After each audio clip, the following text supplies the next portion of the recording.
was heavily pro-Western Ukrainian. Like this, yeah, no shit. Yeah, these things came a little bit after, but like after the fighting started, but it was all there. Like it was all there from the beginning.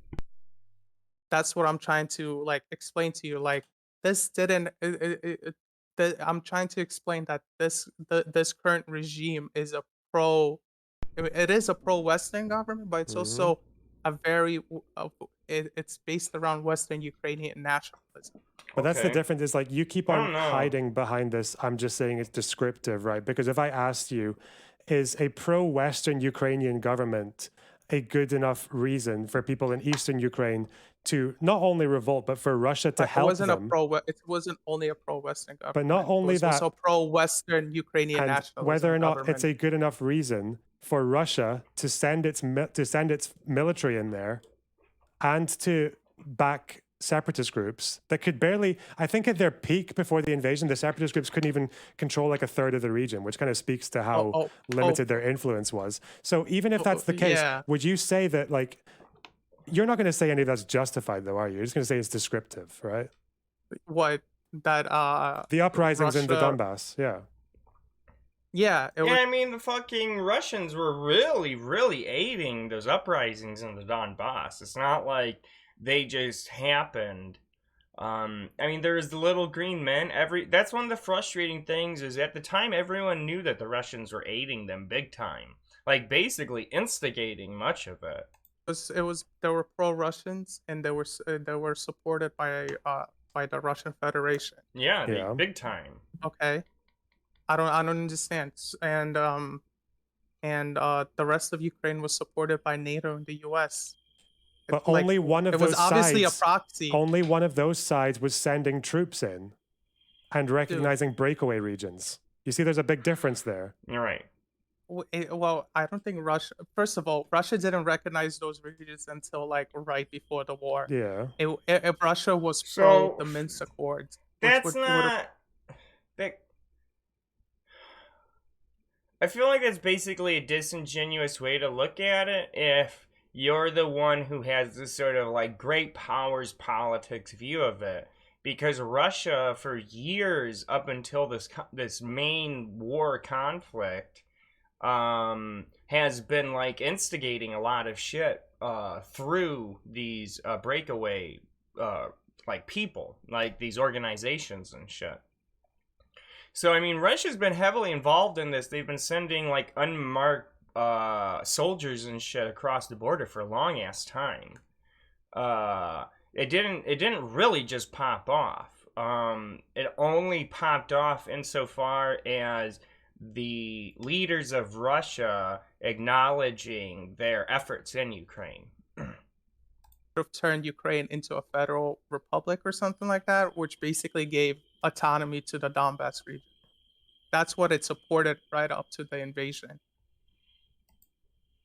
Wait, but obviously autonomy is different from being a breakaway. It wasn't supported. Okay, was it supporting the breakaway regions? Yes. Was it supporting their independence from Ukraine? No, no, No, that was not before the until. invasion. That was before the Okay. but they did send Russian Yes. forces in there.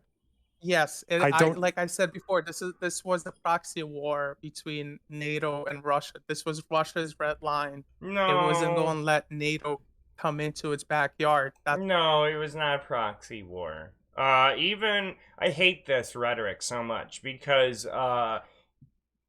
some months before the war started in February or whatever, the NATO had just said it would be years before Ukraine could feasibly be thought to be able to just join. Essentially, I think when they say that they mean like 3+ years. So it's not like NATO was dying to get Ukraine into the alliance. It for two major reasons. It's not really a modern military. That's sort of the reason why this is such a historic catastrophe for the Russian military. Is they are a modern military, and the Ukrainians are sort of like a semi-modern military, with like special weapons that most countries don't really get immediate access to. So it's fucking terrible that they're getting their asses kicked like this. That's what it was. Like, I don't know how much. It's just when you say proxy war, it kind of And yeah, it's really just not a proxy war. I mean, it's kind of turned into one. That's true. It has. But it hasn't been a full-on proxy war between the two, between Russia and NATO like that. That's putting like way too much on like what Russia's able to do against essentially like NATO's combined forces. sounds like you're. It is now kind of, but it's more of like Russia is directly involved and NATO has a proxy. That's sort of what it's like at this point, and Russia's still doing really bad. Like they're the one fighting a very poor proxy and sort of like having this catastrophic event in their military history. Treating both sides as relatively equal, even though. Well, no, America is by far the most superior and economically, by far, like, has the overwhelming force than America. I don't. What do you mean by equals? Because like NATO troops were not in Ukraine. Yeah. Russian troops No, were. NATO troop. No, but NATO was training fighters to was training So? Donbass fighters. Maybe not right away, but it was. And the instigation Okay. for the Maidan protest was in part because of Ned and its funding for those middle class political activist groups. Okay. I mean, From like- what I understand, Euromaiden started because some fucking activist got fed up and said, "I'm going on the Maidan tomorrow. You can show up with me if you want." And that's how the fucking thing started. I don't even think it was really planned. It was just like a bunch of activists got together, like the regular activists who do these sorts of demonstrations. Some shit was going down, and it happened. It went down. It wasn't like a meticulously planned coup. And if you were watching it, you would kind of know that, because I remember watching it in real time, how it all went down. It was just a bunch of people hanging out until the snipers started shooting at them. I was If there. you think that's a I good mean, I enough- wasn't in Ukraine, but I was watching it all day. like, so are I you? don't think I don't that's know a exactly good what you're enough saying. reason. Then, like, I'm not pro war. I'm saying NATO provoked this war with Russia, and these people are suffering all because NATO and You hear America that? wanted to There's no fucking culpability or responsibility for the Russians. They're just this force of nature. When people talk like this, they're basically reflecting the Russian government's own framing of this issue, which is that Russia is a force of nature whose decisions cannot be questioned. And it is simply that, like, the weak, like, flamboyancy of the West makes them want to do all this negotiation shit. Even the way this guy talks defending Russia, he basically makes it seem like Russia is this force of nature that can only be harnessed or exploited, but not diverted fully once it gets going or something. exploit whatever It's just resources silly. It doesn't make any fucking sense. Ukraine had for its own needs, and B, and probably more importantly, was to set up more NATO bases and put weapons in Ukraine as to weaken Russia and to isolate it. Well, More. I mean, I think at this point, the U.S. really does just want to grind down Russia's military capacity. I think that's genuinely what's going on. Which shouldn't be surprising that they would open the conflict and then the U.S. would jump into the gap like that, I think. The U.S. and Russia are primordial foes. The Russians ran the USSR, essentially. I believe Stalin was the last non-Russian leader they had. And, you know, that's just the fact of the matter. The U.S. and the Russians do not fucking like each other. And Putin is a really ineffective Russian leader, actually, if you look into what he's done for its people in the last, like, 15 years. And it's not too surprising that once this all started going, Americans would be willing to spend a relatively small amount of money to do all of this.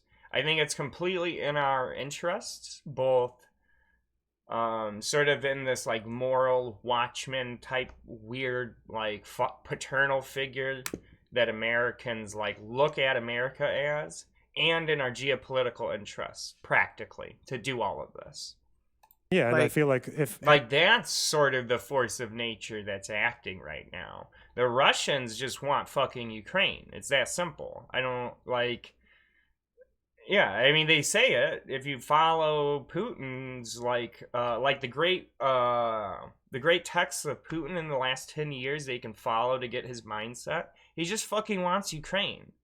if any This one was- would you maybe agree then that like if any one party is responsible for a lot more people wanting to join NATO, it's probably Russia, right? It'd be pretty well. That one's pretty hard because you're Like, the not desire to join including the NATO is the Blasted in Ukraine. indoctrination. Well, No, okay, but- wait. If we're talking about indoctrination, we know that Russia has been broadcasting Kremlin propaganda into Ukraine, especially into the Russian-speaking areas, Yeah. for years. Okay, Yeah. and I don't think I'm just really curious. If I had to say which is worse, like Russian state media or I don't know, like American press, what would you say? Do you think there's any difference there or what? I don't see a difference. Yeah, Really? Propaganda. It's propaganda geared towards different He populations. hasn't even looked into it because like Russian state media propaganda is really intense shit actually. I've seen broadcasts of Russian state media that is actually just faked videos of things that didn't happen and such. That's not to say that the US media is like great or anything, but the US exerts a different kind of like control over the information of its people. That's one of the reasons that this right-wing revolution going on in the US is such a big deal, is because for decades, basically all of the Cold War and even before the Cold War, it was sort of like this manufacturing consent type deal in the US. But now we have these honest to God show you fake video propaganda news networks and stuff in the US, and it's causing this enormous fucking cultural conflict basically. And the analog for this new style of propaganda that's really so big in the US in the right wing now, the analog for this globally really is sort of the Russian state media propaganda. In fact, the Russian state media propaganda is more intense. It's like somewhere between OAN and like QAnon essentially. And like just black-pilled fucking nuke everyone Russia shit. Well, that's my view anyways, and I think I could defend this by just going through like characteristics of the various propagandas. It's not to say that the US is just way better. There just is a difference if you've done any research into the subject. You don't see a difference You between and I see. Like, I honestly believe there is a true difference, and you can get a lot more real info from American news. But it will still try to shape your decision-making processes and your electoral views in the way it wants. Oops, shit. which Yes, they were. they weren't trying to. Okay, which clause of the law was doing that? My problem with okay. it. If you're supporting far right nationalists or just nationalists in general, and you're in a liberal country, you should ask yourself, what does that mean? Is there like a is there a contradiction between liberalism But that's and why you're the stated incentivized. ideals of liberalism and what liberals actually do when push comes to shove? I mean, sure. Well, yeah, I'm going to take a wild stab in the dark and say that Ukraine is probably a bit more liberal under the Ukrainian government than it would be under Russia. No, Yes. it wouldn't. Well, Crimea was, right? Like, No, there they're weren't any just- Tatar political prisoners in Crimea before 2014. You think a country that's trying to abolish the Russian language just because No, They of that's weren't trying such to abolish bullshit. the Like, it Russian. wasn't a good thing that they did that, but that's what often happens in the run up to a war. Is you do these reactive policies. It's not like the Ukrainians were risking causing Russian to go extinct as an ethnicity or a language or anything. And yeah, some of the rules they did weren't good, but it's not a cause for war. It just isn't. Language. yes, they were. They They were. weren't trying to. Okay, which clause? Which They were- clause of the law was doing that? Oh my God! Yes, the language laws didn't specifically abolish it yet, but were they not teaching that? Were they not teaching that in the schools? Can you just tell me one clause in the law that gives you a Oh problem? my God! I just want to hear one. He has They nothing. obviously don't have the laws. in Then front why of are me, you dude. saying it's an abolishment of language? Because that's the catalyst for the actual civil war, Okay. and they were trying to promote Ukrainian. No, it wasn't. Because the Civil Wars began around 2014. And these reactive language laws are what they're talking about this recent. The reactive language laws were later, I believe.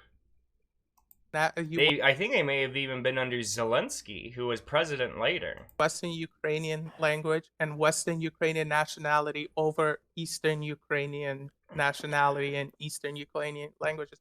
I'm not even saying Ukrainians don't even speak like actual Russians. Well, at least not They some of speak them. Like Russian? if you speak Russian and you listen to some Ukrainians, you'll notice they speak mixtures of Ukrainian and Russian. Which is why the law generally allowed for that as well. No, it didn't. It started to promote a different language. Also, we don't know what was going to happen next because as soon as that law passed and as soon as that happened, you had started to get revolts against the current Ukrainian government. I don't think that's correct. What? Jesus Christ! What year was the language law passed?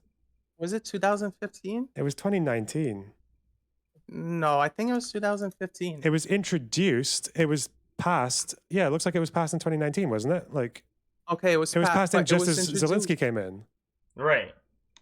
You're telling me the peace candidate tried to pass the language laws? It was, no, Zelensky criticized it. Zelensky said that there were basically Yeah, like every human Oh. rights org said there are some parts of this law that are good and some parts that have problems.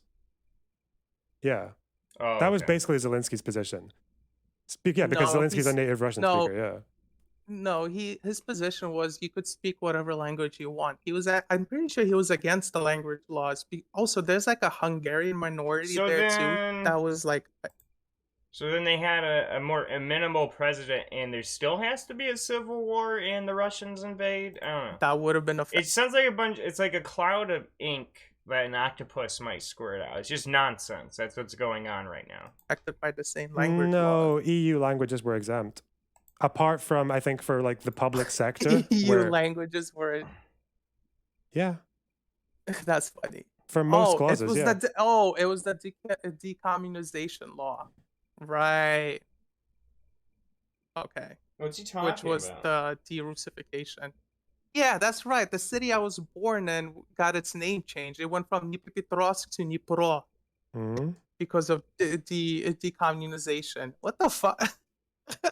you serious, bro? What? That's funny. They actually started to rename cities because they sounded too Russian, bro. And you're Yeah, it's a good reason for a civil war, isn't it? Yeah.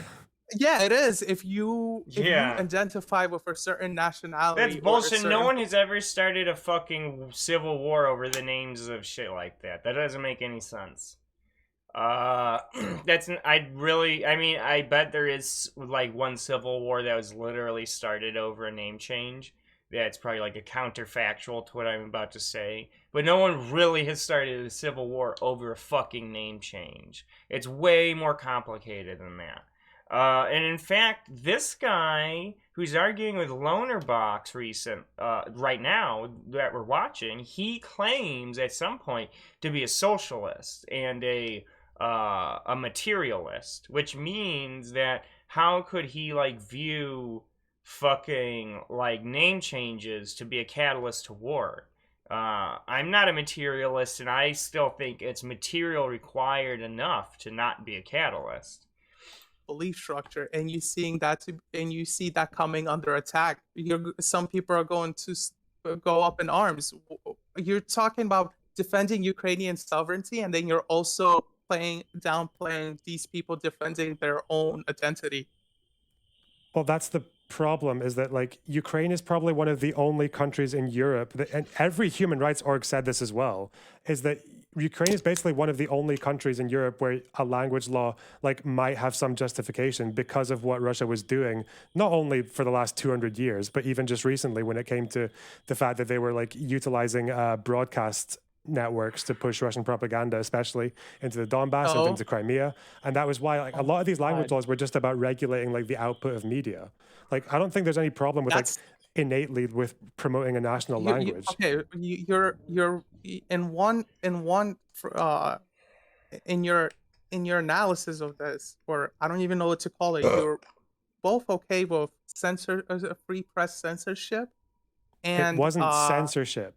Yes, it was. What did they do to press? What was the exact? Russia doesn't have a free press. I mean, at that time, they weren't being accused of pushing their free press into Ukraine. It was state media, so you can't make that charge.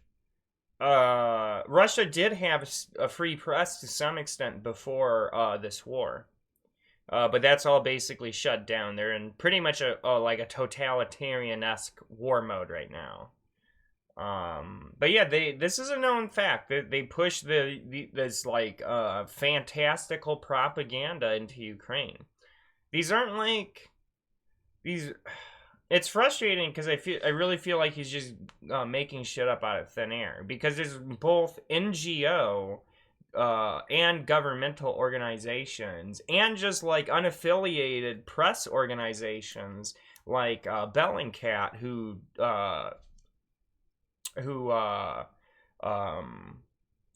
support information like this, who back it. Like, everyone basically agrees on it, that Russia does these sorts of tactics in Ukraine. What was the to sit here and just argue against it just makes it sound like you're a useful idiot or some shit. That demand they made of the I press. don't know, but you just said it yourself. They were trying to they were using language laws to prevent Russian propaganda from entering the country. Well, not enter it, but that's not it was okay. It was to combat. Do you know what they were trying to do with regards to like press? It was that if you printed in Russian, you had to do a Ukrainian equivalent. You just had to have both. That was it. No, they were censoring Russian press in the region too. Zelensky banned 3 outlets because they were broadcasting Kremlin this propaganda. Thing has been going on since 2014. So, but again, like you're just. I can agree with you that the language laws were a problem. Zelensky came in and opposed it, so. And people have had problems with it ever since. Like, yeah, there were issues, but I don't know. It's like, all you're trying the to 2015 decommunization law says that the de-Russification of Ukraine. Again, Eastern Ukrainians see themselves differently than Western Ukrainians. Not anymore. Not I tried really. to explain to you the difference. Not really these days. This motherfucker hasn't been keeping up, because even in Eastern Ukraine, Russia is not seen in a very positive light right now. Of course, he would probably just say because it's not Russian media talking about it. He's talking to a viewer, I think. I think this viewer of his was starting a bunch of shit, so he did a Discord or ban on him. And I just want to watch it because I'm really interested in this shit, because Russia doesn't really... I mean, there's independent media in Russia, but a lot of the real independent media, to be honest, disagrees with the state there. The Russian government does just kind of suck ass. So I don't get the urge to want to defend it, besides that you just read a bunch of bullshit all the time. It's not a very good group of people. It's Putin and his goons. Differences between those two brands of like national identity. Wait, 2015 you said? Yeah. When did Russia start sending their troops in to fight in the Donbass? I actually don't remember. the exact date 2014. when. Yeah. It was not a Okay. response to the law. Right. It can't Well, be. I'm saying this is one of the laws. No, you just That was said it being was Yeah, what. God You said damn the it. language law and the de-Russification was what inspired the revolts, Right. even though Yeah. the laws came afterwards. Yeah, because You're lying to me. the laws. You're just making Okay, shit. no. Yeah, you're just Fucking making hell. shit Okay, up. I'm sorry, not go on. making shit up. Sorry if I'm not being. If I'm not like, being fair to real, you. I'm honest. saying that the regime. What I'm trying to explain to you basically is that the regime that was created after the Maidan Revolution or coup or whatever. I guess you don't. You're a socialist, but you don't even believe in box standards socialist foreign policy. But that's neither here or there. But I hate this kind of talk, too. That's one of the reasons I'm not a socialist.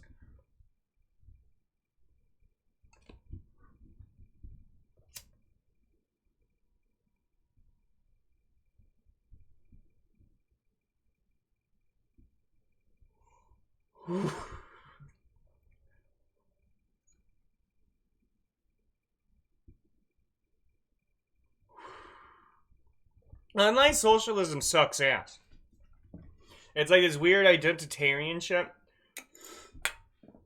And you get these like weird ass pro-Russia third worldist socialists who they'll say shit like socialists in the left are like a weird abomination because they misinterpreted some stuff due to translations in Marx or mistranslations in Marx or something. Socialism is so fucking cursed, and I don't even get why people are that down with Marxism. Do something else. Do you know that Marxism failed a bunch of places? Like I mean, don't get me wrong, I kind of understand a lot of the history of Marxism, and a lot of it is a mixture of local traditional stuff and also the pressures of Marxism. But just like, why not do something else? Why do you have to be like super hardcore Marxist socialist? Why do you have to like rebuke somebody for not having a socialist geopolitical stance? It drives me fucking crazy. That's why I'm an anarchist, is I can just tell people to suck my dick and no one's on my side just because they're an anarchist. It's not how that works. But the regime that formed after the 2014 Maidan protests was heavily pro-Western Ukrainian. Like this, yeah, no shit. These things came a little bit after, but like after the fighting started, but it was all there. Like it was all there from the beginning. That's what I'm trying to like explain to you. Like this didn't. I'm trying to explain that this current regime is it is a pro-Western government, but it's also a very it's based around Western Ukrainian nationalism. Okay. But that's the difference, is like you keep on hiding behind this. I'm just saying it's descriptive, right? Because if I asked you, is a pro-Western Ukrainian government describing a fantasy. good enough reason for people in Eastern Ukraine to not only revolt, but for Russia to help them? It wasn't only a pro-Western government. But not only it was that, also pro-Western Ukrainian and nationalism. whether or not government. it's a good enough reason for Russia to send its military in there and to back separatist groups that could barely, I think at their peak before the invasion, the separatist groups couldn't even control like a third of the region, which kind of speaks to how limited their influence was. So even if that's the case, would you say that like, you're not going to say any of that's justified though, are you? You're just going to say it's descriptive, right? What? That the uprisings in the Russia- Donbass, yeah.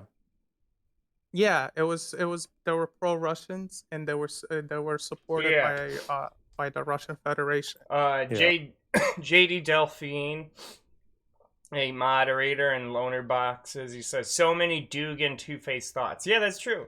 It is sort of like Dugan-esque bullshit, where it's just like you like yell and scream about this precedent and some barely related historical event, while you're supposed to be justifying the atrocities in a current historical event. It's just like stupid ass Duganisms like that. Maybe we'll get some Dugan after this. I like watching Alexander Dugan. He's a pretty smart guy. But I ultimately just think he's just like a fucking huckster and like a boneheaded conservative fascist when you get down to it. Okay. I don't understand. The rest of Ukraine was supported by NATO and the US.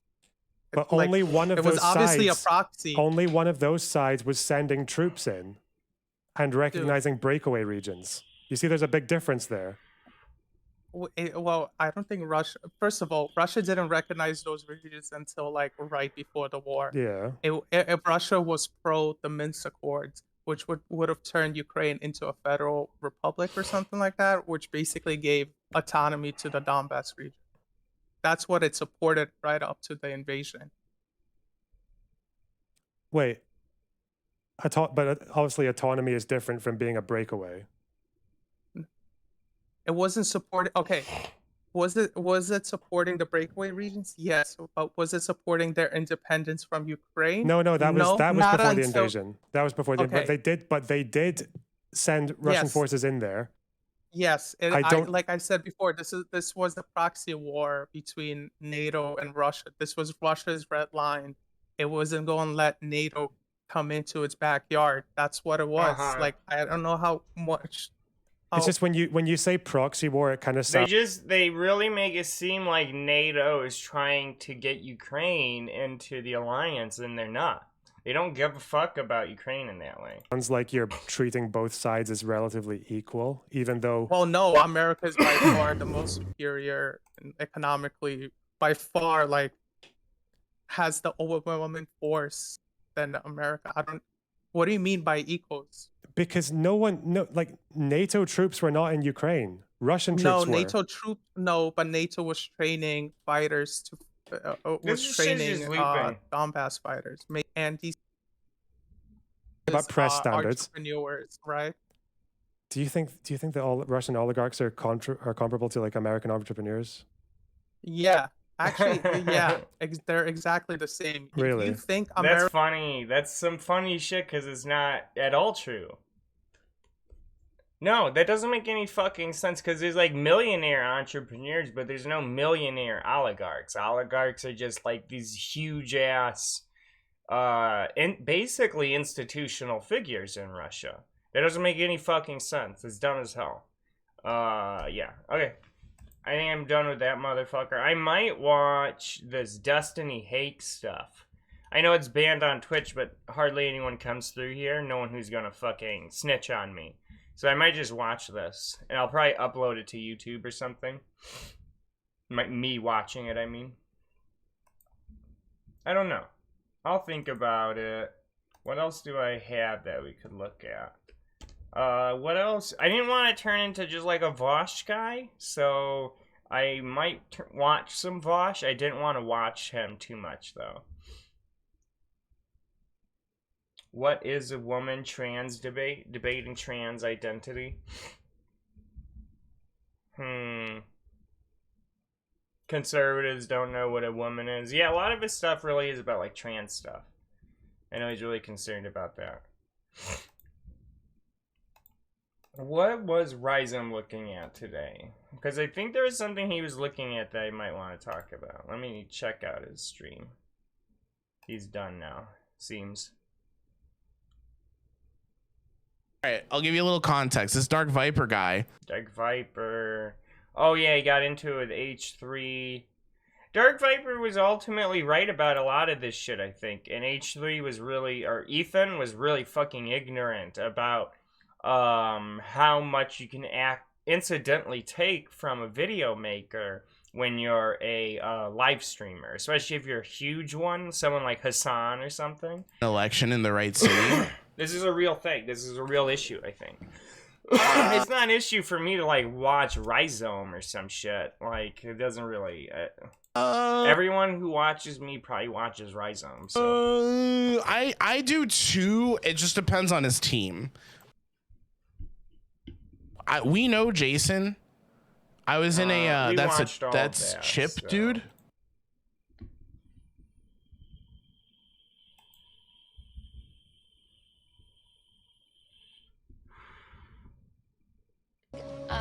Nah, she's like, oh my god, we took our dog to go do the thing. No, well, he Like, didn't stream yesterday, so I guess I because made the it dog up. loves just like going out eating. Content snob. So we watched that. So I guess I just made it up, and I wanted to look at Rhizome shit.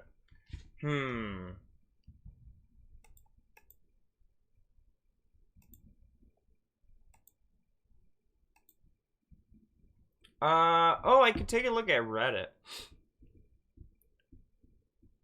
Oh, he watched Prime. I guess I for some reason I thought maybe it was Chud. I'll look through Chud's, because one thing I do is I watch a bunch of people's streams, and it gives me ideas for what to watch. And it keeps me a little close to the meta, at least. Say whatever fuck you to that girlfriend.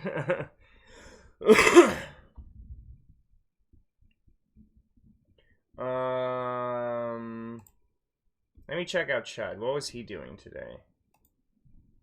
I'm so glad Chud... Do you watch Chud, Girly Bear? I like Chud a lot. He's fun. Yeah, just Home Alone kind of sucks, but it is what it is. You and the in-laws vibing, or did they go with her? He's kind of different from, like... He's not really like Rhizome and, like, James and stuff, though. He's a super normie, and he really does have almost, like, this not leftist affect to him.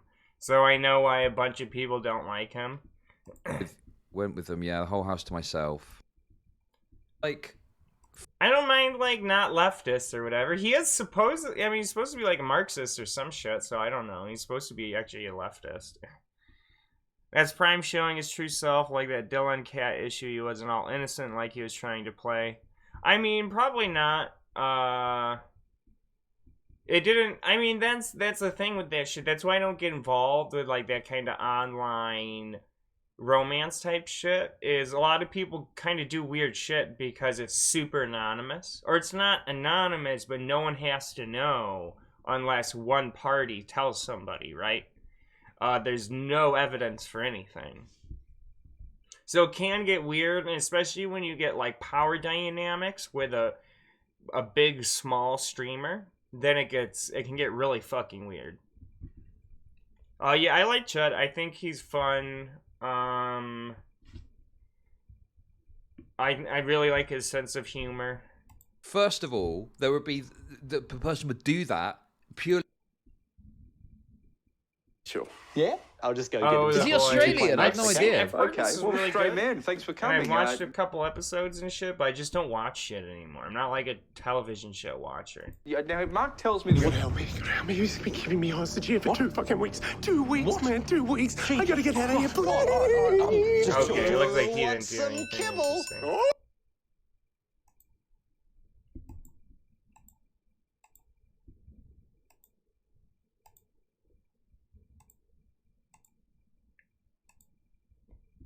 Yeah, I guess I'll watch this because I've been wanting to watch this really bad. What do you mean by there's no true poverty in America, like compared to... People aren't starving.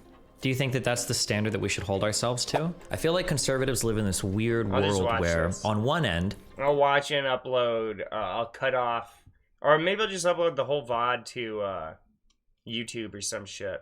Because you don't even, if you just don't publish, you can just download your video and delete it, and then upload it to YouTube, basically. That's what I do whenever I watch shit that's banned. Yeah. It was. I knew I wanted to watch it, but if I had anything else, I would have watched that, just so I didn't have to upload my VOD to YouTube. But it's whatever. Recognize the importance of community more than liberals do. It is something that they did to get in that position. Do you really, like mental illness? You really think so? Yeah. So a lot of homeless people disproportionately can be like vets. Do you think that veterans that are homeless are there because they're lazy, they choose to, it's their own fault? Nancy Pelosi's laptop went missing, and they can't find it. And we saw what happened to Hunter Biden's laptop. So I don't think so. all it is I think it's reading. exciting. I think it's exhilarating. When you feel like you're the only one with the answers or your intuition is the guiding light, I think it means that you never have to confront an uncomfortable truth, because if something is uncomfortable, you can always say, You are a Southern mother. They just let the blacks do whatever they want with the election, and then they cry racism when you try to let them do Let what they them want. do whatever they want, yeah. Characterize a riot, a protest turned riot, as that particular. Skip right into the action. I'm losing track at this point. were some who were okay. getting out of control and acting up, and so that aspect of it is a riot. But he said that you can't say that the cops were not aggressing against the protesters or the rioters or whatever. But Elijah Schaefer, who was there and recording that day, said that one thing that got the people riled was a cop pushed somebody who was climbing up a wall off of that wall, and he fell down a far distance, and that got the people riled. Was he trespassing? I suppose he was. But and if a police officer is there defending federal property and another person is trespassing, is the police officer upping the aggression when he's responding to the other person trespassing? That doesn't seem to be a fair way to summarize or characterize the police officer's actions, no? In Elijah Schaefer's, the way that he described it and the way that he read it, he felt that the officer was out of line. Sure, I'm not asking Elijah Schaefer. I'll ask you, as a red-blooded American, okay? I'm from Nebraska, 30 years. I like guns, okay? If somebody is barging into my house and I shove that person out of my house, okay? And or I see somebody climbing my fence, trying to get in my backyard, my kids are playing back there, and I push them off of my fence, right? Or if a police officer who's tasked with defending federal property and lawmakers is trying to protect that property and somebody's trying to trespass, is the police officer pushing them off of that? Is that unnecessary? That seems to be like the first step, the first level of necessary, I guess, defense against a trespasser. So I'm confused by what's... I would be with you on that if that's how we treated rioters in general, but they gave people room to destroy in Black Lives Matter. So yes, you're right. It is justified. Yeah, it may be justified. Yeah, let's ask that. So when we say they gave people room in Black Lives Matter protesting, did they not also let people into the Capitol in the same way? Yeah, and those people were far less destructive in the Capitol than sure. So wait, we're not going to do you say something and then I say that it's wrong, and then you go, okay. So I'll do that. Well, okay. So first of all, there's a lot I want to front load that I always think about with the difference between BLM and January 6th going into this. I just sort of like what Martin Luther King said, where rioting is sort of the language of the unheard or something along those lines. I really think there's a reason that you can trace out for especially race riots to take place, or civil rights related riots, shit like that. And I really do see much of BLM anyways as a form of civil rights movement. Essentially, it's like this implicit civil rights movement, because we're in this era where they have equal rights on paper, but their outcomes aren't any better. They're marginally better than they used to be, essentially, in comparison to whites. So,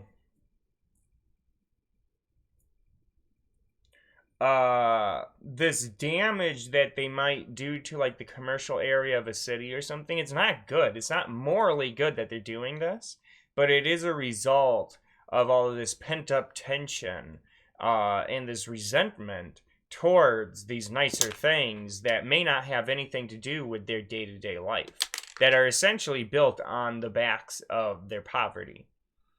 Did you see all the peaceful protests and then the cops attack the protesters over and over? Yeah, I saw a lot of that.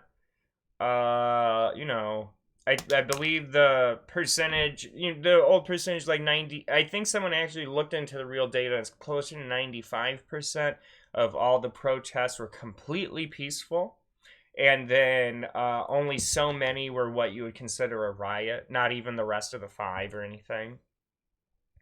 And yeah, the cops were being assholes. That's when they're bravest, is when they're just beating up protesters and shit. when they have like this invulnerability. Not only do they have all of this equipment and backup, but if you fuck with the cop, they can like nab your ass and try to get you on some trumped up charge really easily, actually. So they're basically invulnerable. They're civilly invulnerable. And yeah, I really do believe that the police, and I even think the statistics reflect this, because the statistics reflect who the instigators were. The police started or were the catalyst to many of these events. And there's these key differences that have a lot to do with there is a lot of complexity in who committed the worst of sort of like arsons and stuff. Sometimes it really wasn't even BLM people, but sort of local anarchists and stuff. So there's actually trouble attributing some of the worst and most iconic damage. It's just buildings and shit, and it's a representation of this like facade, this superficial like wealth that the city amongst them might have that they don't get to really partake in, even though that they're poverty stricken, and in some sense their poverty is connected to the same system that creates all of this wealth. So there's all of these like kind of clear sociological, psychological reasons something like this was bound to happen when enough inequity takes place. It's not good. It's not morally good, but it's what happens when it gets this bad. Them storming the Capitol on January 6th was really a civil insurrection. And the big issue with it, and one of the issues it's so hard to argue about, is it was like thousands of just like soccer moms and shit walking around, and then hundreds of people who were actually dangerous, like very dangerous people with weapons and shit like that, and would have done something if they organized more and had backup, probably. This undermines the fundamental structure of the government itself, and not in this like abstract way that BLM riots did, where it's like your sense of security. That's just sort of like propaganda LARP.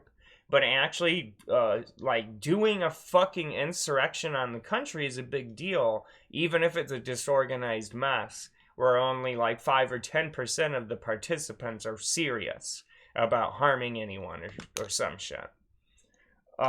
These are just like fundamentally different events, and the US has had race riots and shit all throughout its history. It's not even like, I mean, yeah, it's not even the first time this century or anything that riots have taken place, I think. So I just think it's weird. They paint too much shit as just rioting. The cops started the riots too, like smashing the windows and setting fires. Yeah, I remember there was a bunch of spooky shit that went on. There seemed to be saboteurs, and agitators. I remember there were videos of that one guy. He was dressed up in all black. He had like an umbrella and like a hammer. And he was there was like these demonstrations going on without really any property damage, and he just appeared. Someone got this all on camera, and he had like all his tactical stuff on. And he started smashing the windows out of these commercial buildings and stuff. It was very strange, and he completely contrasted with the actual demonstrators, who they might have had like a fire going in a drum or something. There was no serious damage. Yeah, the Umbrella Man, exactly. All this weird spooky shit was going on. It was never really clear. So, often when certain authorities, especially like police unions, the super radical propagandized organizations, when they would make claims, they often had zero evidence. But then there was plenty of evidence that could have been taken out of context at times. There was plenty of evidence of the police just being brutal assholes, to be honest. Starting shit with people acting with impunity on people. You know, it's like the first time you'll ever see them energized is when they're just like beating the dog shit out of some grandma who's out trying to like get black children killed less. It's ridiculous. They came out in force. It's like the only time you will really see them do that, in many areas anyways. And the BLM movement, unfortunately, is just going to be looked at negatively due to all of this propaganda they've erected in that fashion. It's kind of fucked up. Well, okay. It's going to take a long time for people to really look at it like civil rights, I think. Well, but that's dishonest. Okay, right? That's not honest, right? So when you tried to say earlier that they treated, you were trying to make this characterization that they treated BLM differently. They let them riot, but they didn't with the January 6th protesters. If you were going to say they didn't, I didn't say they didn't. I just said that the cops did some unprovoked things. Well, but but provocation is trying to trespass. Is that not provoking? In that case, fine, I grant you that. Okay. But there was a case where the crowd had calmed down already, and according to Elijah Schaffer, an honest journalist we all know, they fired, I don't know what they fired into the crowd, whether it was smoke bombs or tear gas or what. It was tear gas. Mm-hmm. And the crowd had already calmed down, and many of the right wingers in general. Was the crowd given orders to disperse? Maybe so. So maybe if the crowd was given what we would say is probably a lawful order to disperse, and they're not doing so, then just like we saw happen with BLM protests, would we not then expect the police officers to use some sort of crowd control, tear gas, or other types of smoke grenades or whatever? Like, wouldn't we expect that to happen? Maybe I so. mean, it was more or less shown that the executive branch hampered security for January 6th. If they had come out in force like they did for BLM, they would have beat the fuck out of everybody. And all those guys with guns and shit probably would have never really approached, because they approached after there was already a giant mass of just like moms and dads and like dumbasses and shit. Because that really was the bulk of people, were really just like people who were there who wanted to take a picture on the inside. But it was in Elijah Schaffer's. I mean, yeah, you can see there's like a timeline of events you can see with videos that have been verified at being in certain places at certain times, including squads of like militia, maybe former like combat veterans and stuff doing like tactical maneuvers up into the Capitol building. Mind, which he was there. I wasn't there, neither were you. Mm-hmm. It was ill-advised because they had already calmed down, because the right-wingers are generally self-policing. They calm their aggressive. Self-police their way all the way into the Capitol building, no? So this was one incident out of many incidents. Generally, right-wing protests are not violent. That's a good line of thought. I think we're going down a good... Wait. I know. Just really quickly. Because the one thing that I do want to focus on is specifically January 6th. Like I really. Yeah, that's what we're talking about.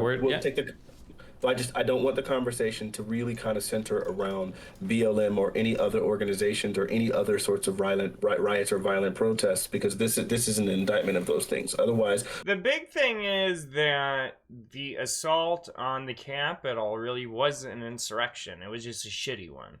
And that's just on a different level to people beating up billions of dollars and shit across the country. That's nothing. There's like fucking $50 trillion worth of property in the country.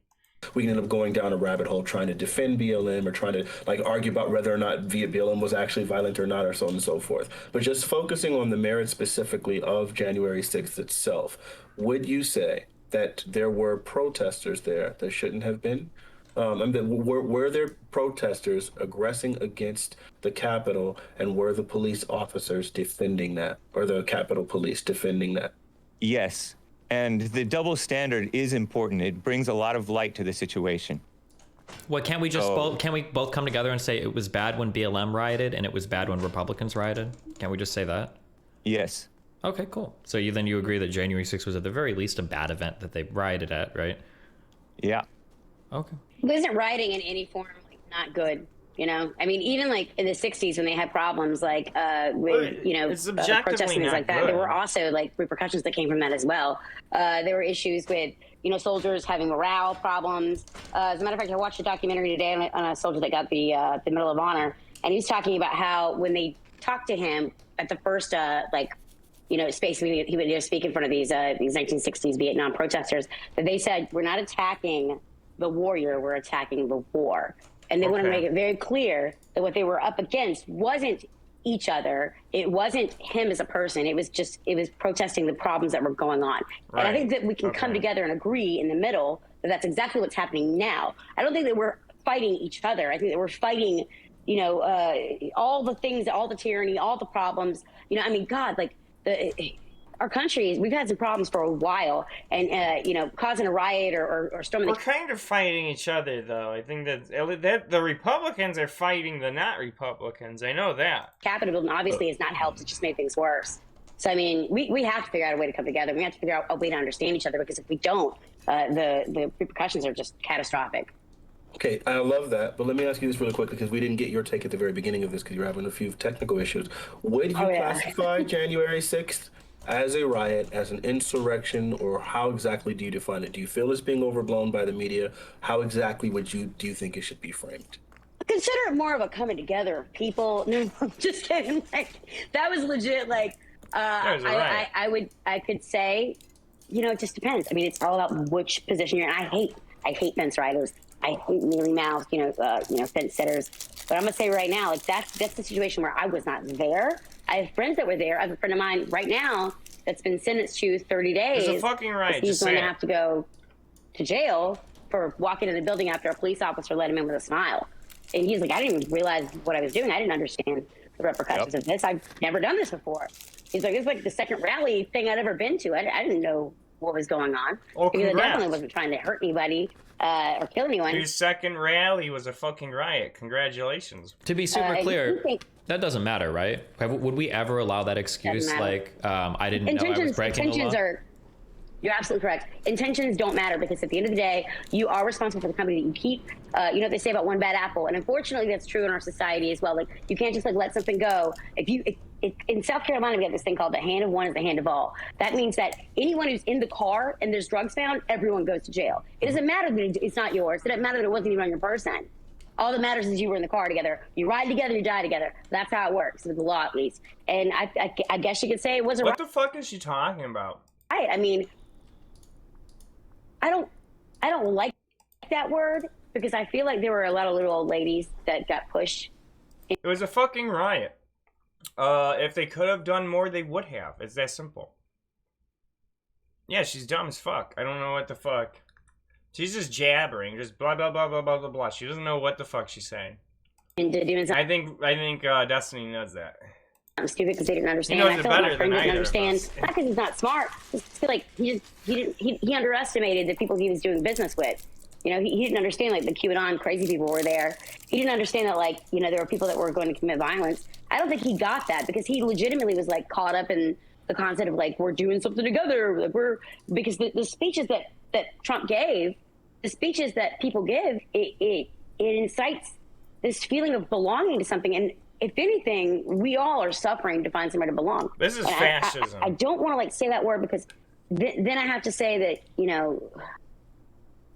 Yeah, if a bunch of people are rioting and they're screaming and shit, just like you say, girly bear, then you gotta know what's up. You don't just get to be like, oh, it was really fun, I didn't pay attention to what was going on. People knew it was like a riot, they probably just didn't think they were gonna get in trouble. It's that simple. I mean, people saw what was happening. My friend is a bad person, and he's not, but yeah, I'm gonna call her. Do you think with, like, the busted ass down door at the Capitol front entrance, it was like a fucking legal thing that you were doing? Riot. I hate doing that, but I'm gonna call it a riot, because any time that you do something you're not supposed to do, anytime that you couldn't walk into my house, right? That expected to go to jail, correct? Yeah. So why do we think we can walk into the house, even though it's the people's house? It doesn't matter. There are rules, and without rules, society falls apart. And I'm gonna call it a riot. I hate doing that, but it's a riot. You're right. Fucking nonsense. She just said nothing for like 5 minutes straight. It was ridiculous. That's conservative for you, because I'm assuming she's some sort of fucking Republican or whatever. Okay. So and then fucking Destiny Nerves of Steel here. He's not even flinching to all the dumb shit coming out of her mouth, because he's heard this all before. Someone brought to my attention that it's really difficult to have a conversation about January 6th and talk about necessarily, riots or insurrection or any of those sort of things without really talking about like what caused it. It almost is like talking about the symptoms, but not like the actual cause.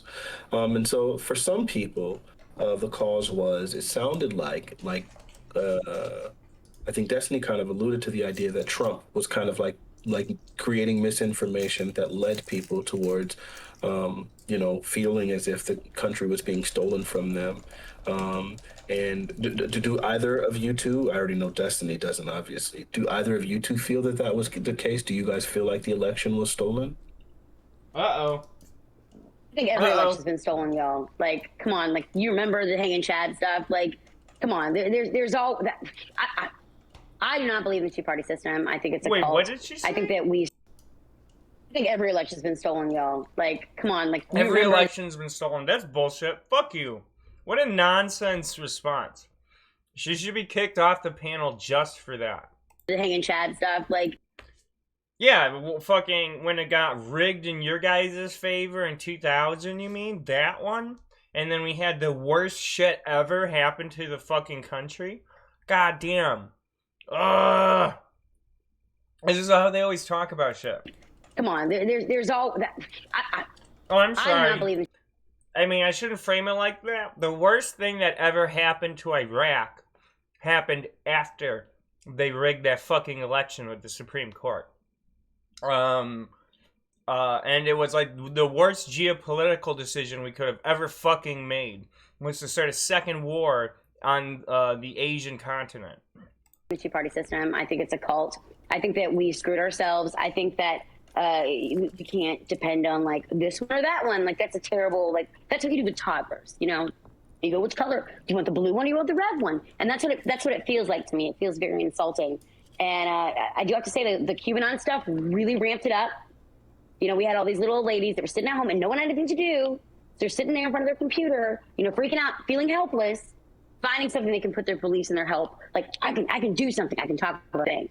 And it caught people up. And like any other, you know, site, I mean, like Jim Jones, you know, hate to compare it, but very similar. I mean, my parents are Q-tards themselves, man. Like, we got a real problem. Like, they want to sit there and talk about, you know, satanic pedophiles, and I'm just trying to go to Thanksgiving. You know?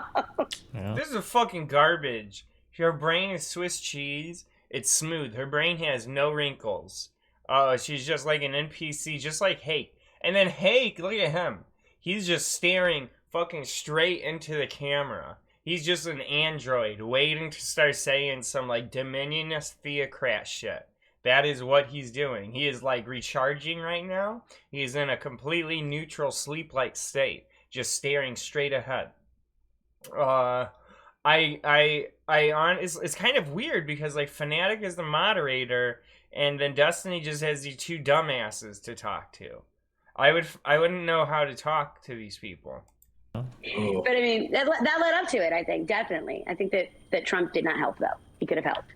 I think he did more. What about you, Hake? Do you feel that And Fnatic knows this is a bunch of bullshit. He's a pretty smart guy. I'm sorry, but I don't feel like that was a direct answer. I'm not. Yeah. Fnatic knows that wasn't really an answer, and they're just like a bunch of like a smoke screen. Sure, what together. Do you believe the election? Like, I get maybe you're saying that overall our political system might be corrupt and things. Do you believe that this specific election was directly stolen by the opposing party? No, I don't. Oh, okay. What about you, Hake? There you go. I don't feel like I have the freedom of speech on any of these American platforms to say what I think about what happened with the election. Wait, you absolutely do. Well, at least you said no. Why did she say all that other shit then if she just said no? She should have said no the first time. Of course. What do you mean? I can't. If I've said stuff on YouTube and I've been suspended on YouTube for saying what I think about what happened with the election. Well, right now we're on Fanatic's platform. Yeah, you probably said misinformation. There's a difference. You can, yeah. I don't even want to get into all Fanatic, do you give him permission? Conservatives don't know enough about language to pinpoint the difference between them giving an opinion and them boosting and amplifying misinformation. They will never give into that difference. Permission to say anything he wants about whether the election was stolen? Nice knowing you. Are you going to upload this to YouTube? This will be uploaded to YouTube. I don't think it's a problem. You can voice whatever opinion you have. You don't have to worry about dealing with the repercussions. I would, and I'll take responsibility for that if it were to occur. Do you feel the election was stolen? Well, truly, I don't know what exactly happened with this election, so I can't really go with any feeling either way. But we all know the reason that we support Trump. I don't understand how people can be so stupid. How can you not know how the Postal Service works? Yeah, I mean, Hake's fucking... I do support Trump. Hake's fucking dumb as hell. There's this reverence these days in some, quasi-traditional conservative rural communities in America, where it's like seen as admirable to purposefully just deny the complexity of shit and not know how anything works.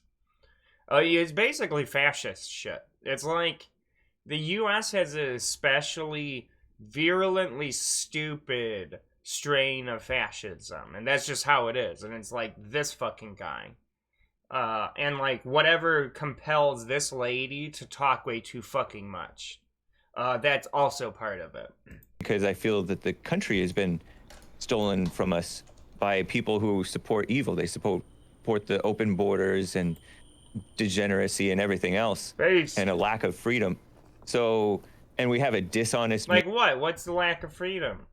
I want people to be what they want, you know? This is the asshole who doesn't want people to be what they want. Mainstream media that's all in against Trump. We have a dishonest social media establishment that's all in against Trump. So in a sense, yeah, a whole lot of stuff has been stolen. And then with the China virus, I can say that, right? China virus. That was an excuse. That was an excuse to do the mass mail-in voting, so that you made it so convenient for. I mean, we had record voting, not just because of the hatred of Trump, and definitely not because of excitement for Biden, but because they made it convenient for every idiot to vote. Yeah. And that tends to favor Democrats, low information. Wait. Voters. Oh yeah, because this motherfucker's real high info. He knows exactly what he's talking about. This guy is the lowest information motherfucker I've ever seen online, I think. So for him to say that is just outrageous.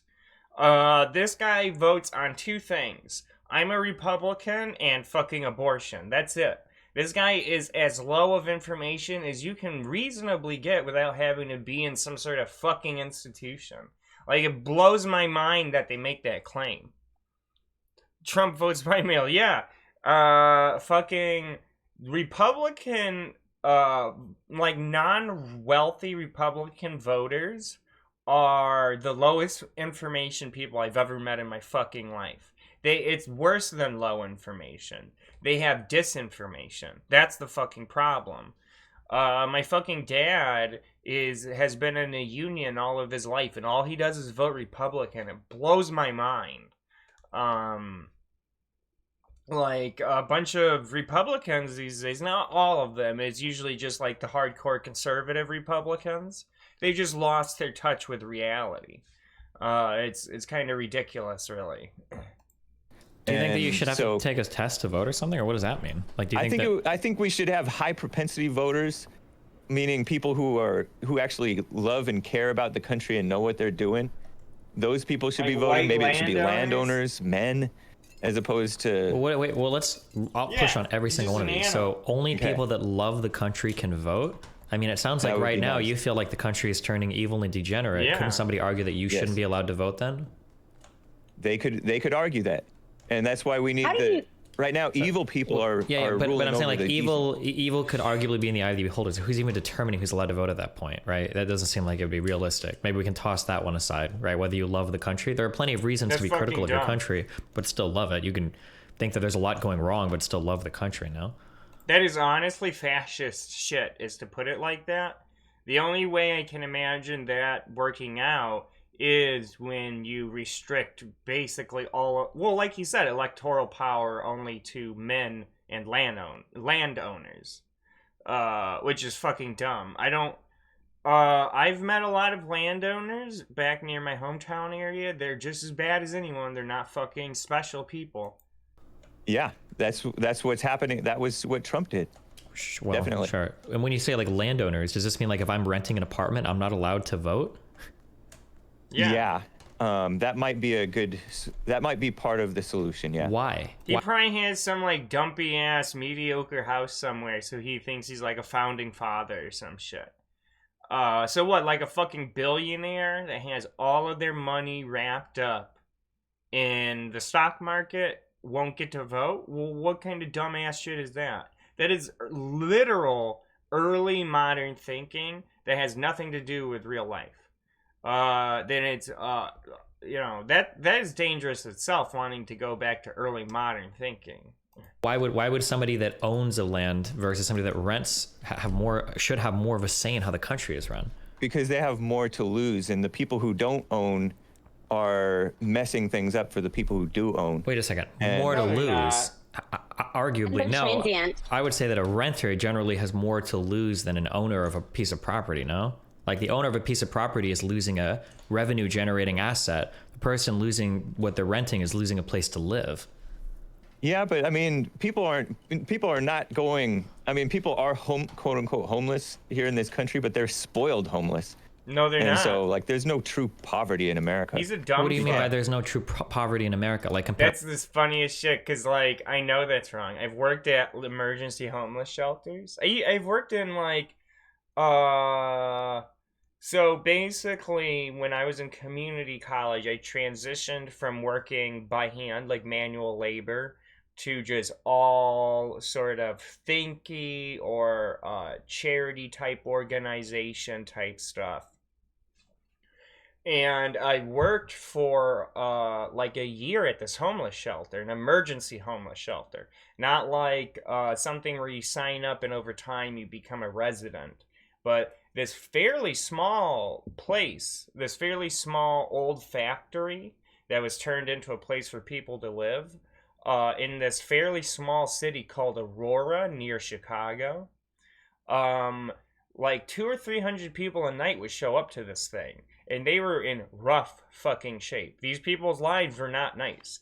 Dumbass here, that's just what we're going to call him, is dumbass.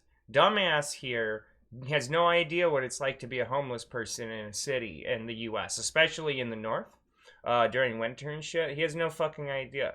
One day, when I was working there in the summer, when I worked full-time, because I worked there full-time one summer, this dude was crossing the street from one part of the homeless shelter, like full-on facility, to the other, because there was like a building with like a medical, you could get like it was like an infirmary across the street, and he got slashed by someone who didn't like him from fucking ear to ear by a big ass combat knife, and it missed all of the really important shit, and he was back in the homeless shelter that night with just like bandages and stitches and shit in his neck.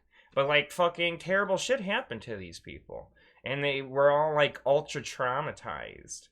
Fucking homelessness in the U.S. is brutal, and it's super common for how wealthy the country is. Like, there are countries that have mostly gotten rid of homelessness, especially in like Scandinavia. Starving. Do you think that that's the standard that we should hold ourselves to? As an American, do you feel like the standard for our poor people should be, as long as you're not starving, like you're doing good? Right, because they're enabled. As you may know, like homelessness has gotten out of control because it's been enabled. Why is homelessness such a unique problem to some large U.S. cities? What's wrong with Americans in your eyes? It seems like other European countries can do a little bit more to help homeless populations up. In the U.S., we won't. because they're being spoiled, and so they're being allowed to do that. But why don't we need like to crack down on that stuff? It didn't used to be this problem. What does he think is like good? It's like fine. People have fun being homeless. It's outrageous. Even the people who got to stay at this shelter, which was not just out in the elements and shit, they had a pretty rough time of stuff. And there was sort of like, at the shelter, people behaved themselves because they could get kicked out permanently for violence. But out there, it was pretty dangerous. During the day, when they were just out having their normal lives, there was a lot of sexual assault and physical violence, actually. And robbery. There was like low-level gangs. There was even full-on like Chicago criminal gang activity in the shelter that I was working at. So it was all very serious, actually. And actually, a huge proportion of these people were the mentally incapable. For any one thing, whether it's just like really, really heavy mental disorders. This was a common thing that wound up getting like younger people in there.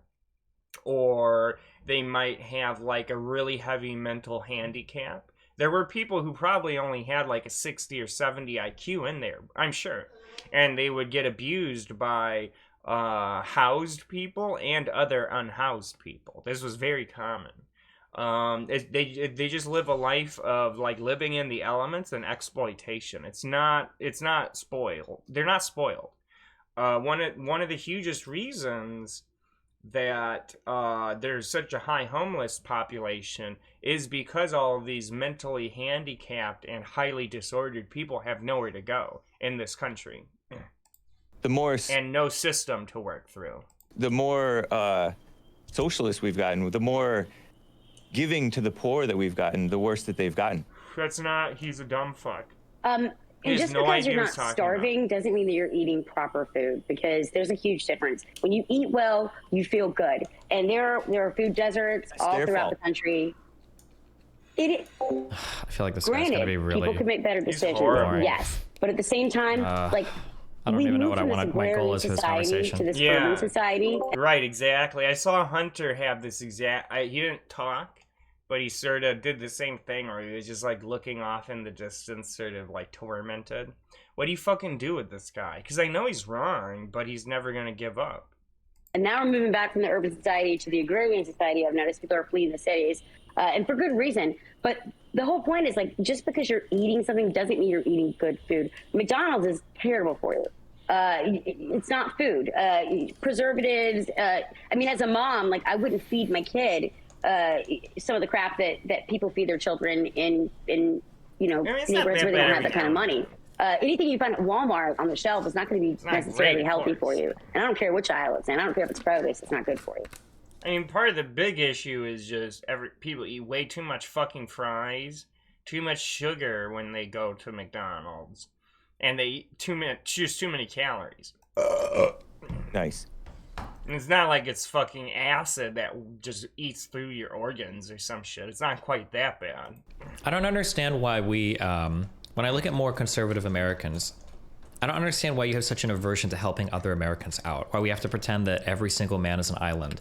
I feel like conservatives live in this weird world where, on one end, you recognize the importance of community more than liberals do. Conservatives will say things like, your church is important, or your families are important, or your extended family can be important. These are all things that, like, if you go to more rural communities, you don't just know your mom, dad, brother, sister. You also know your cousins, your uncles, your aunts. You know a lot of your extended family. And you might be related to them.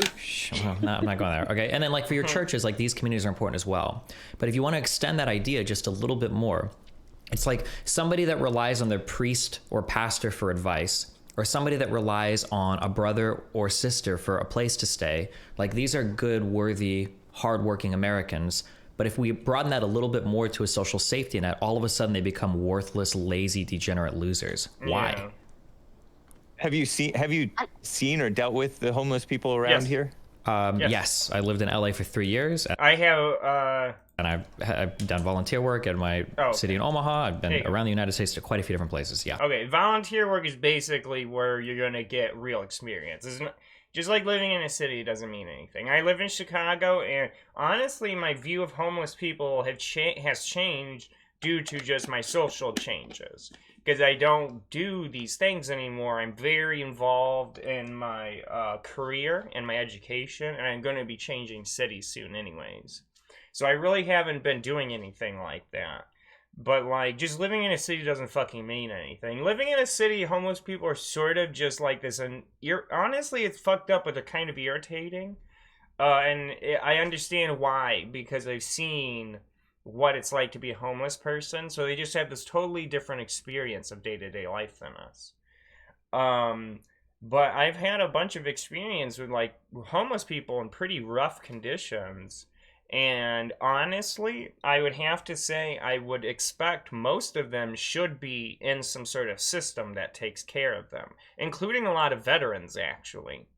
Veterans, the mentally incapable through whatever means, disabled people. I've seen, people missing legs and shit in homeless shelters.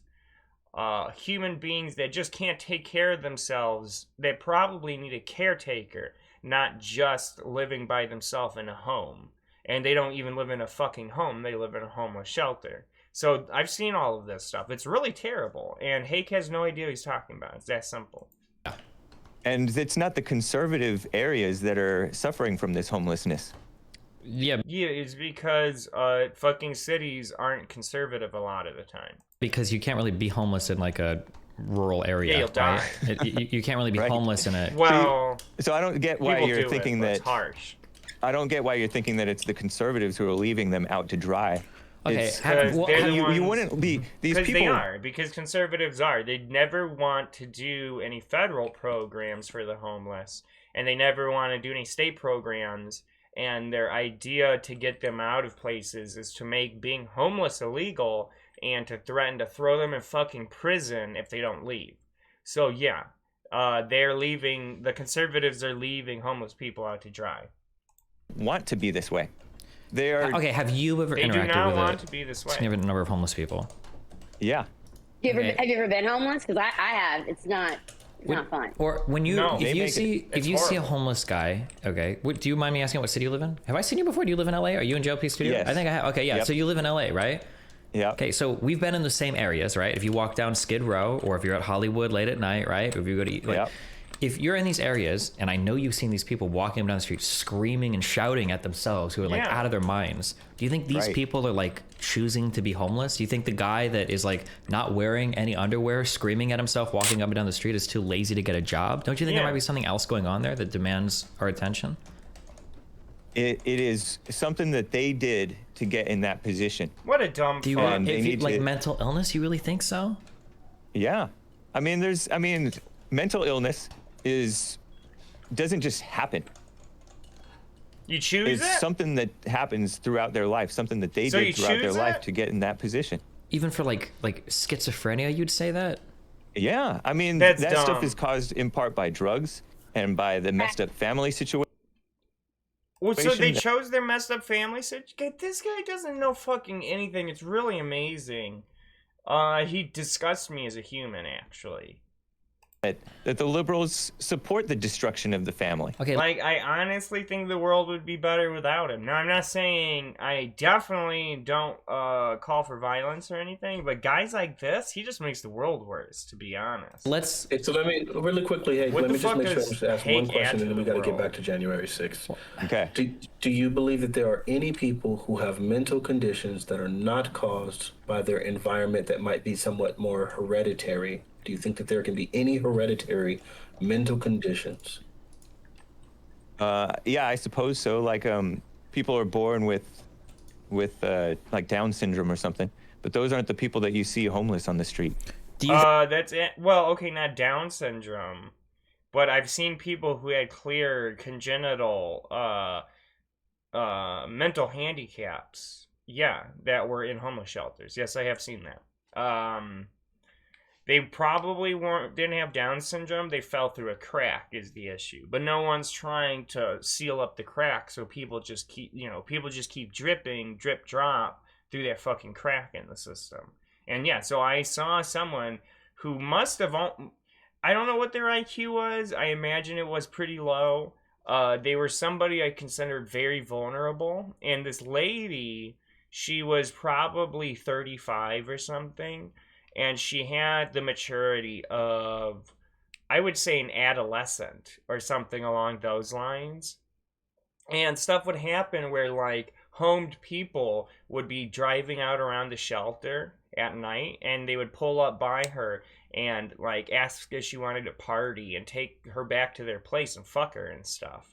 You know, just, like, weird exploitative stuff would happen to some of these clearly not all there homeless people. I mean, she really did have the maturity of an adolescent. That's how she talked.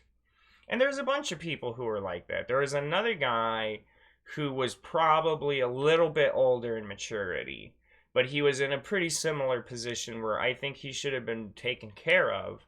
Well, he was this really big guy. He was really tall, but he was also really heavy. He was sort of a fat guy. And he had really bad diabetes, it turned out. And so he had to start keeping his blood sugar in check. And one day, his diabetes was so chronically bad. One day, he was checking his fucking blood sugar level. And I think it was supposed to be like, if you hit like 320, you have to call the paramedics. He hit like 500 or some shit in his blood sugar. Yeah, I remember it was literally like, whatever hundreds is the level of danger, he went like 200 or 300 units past that.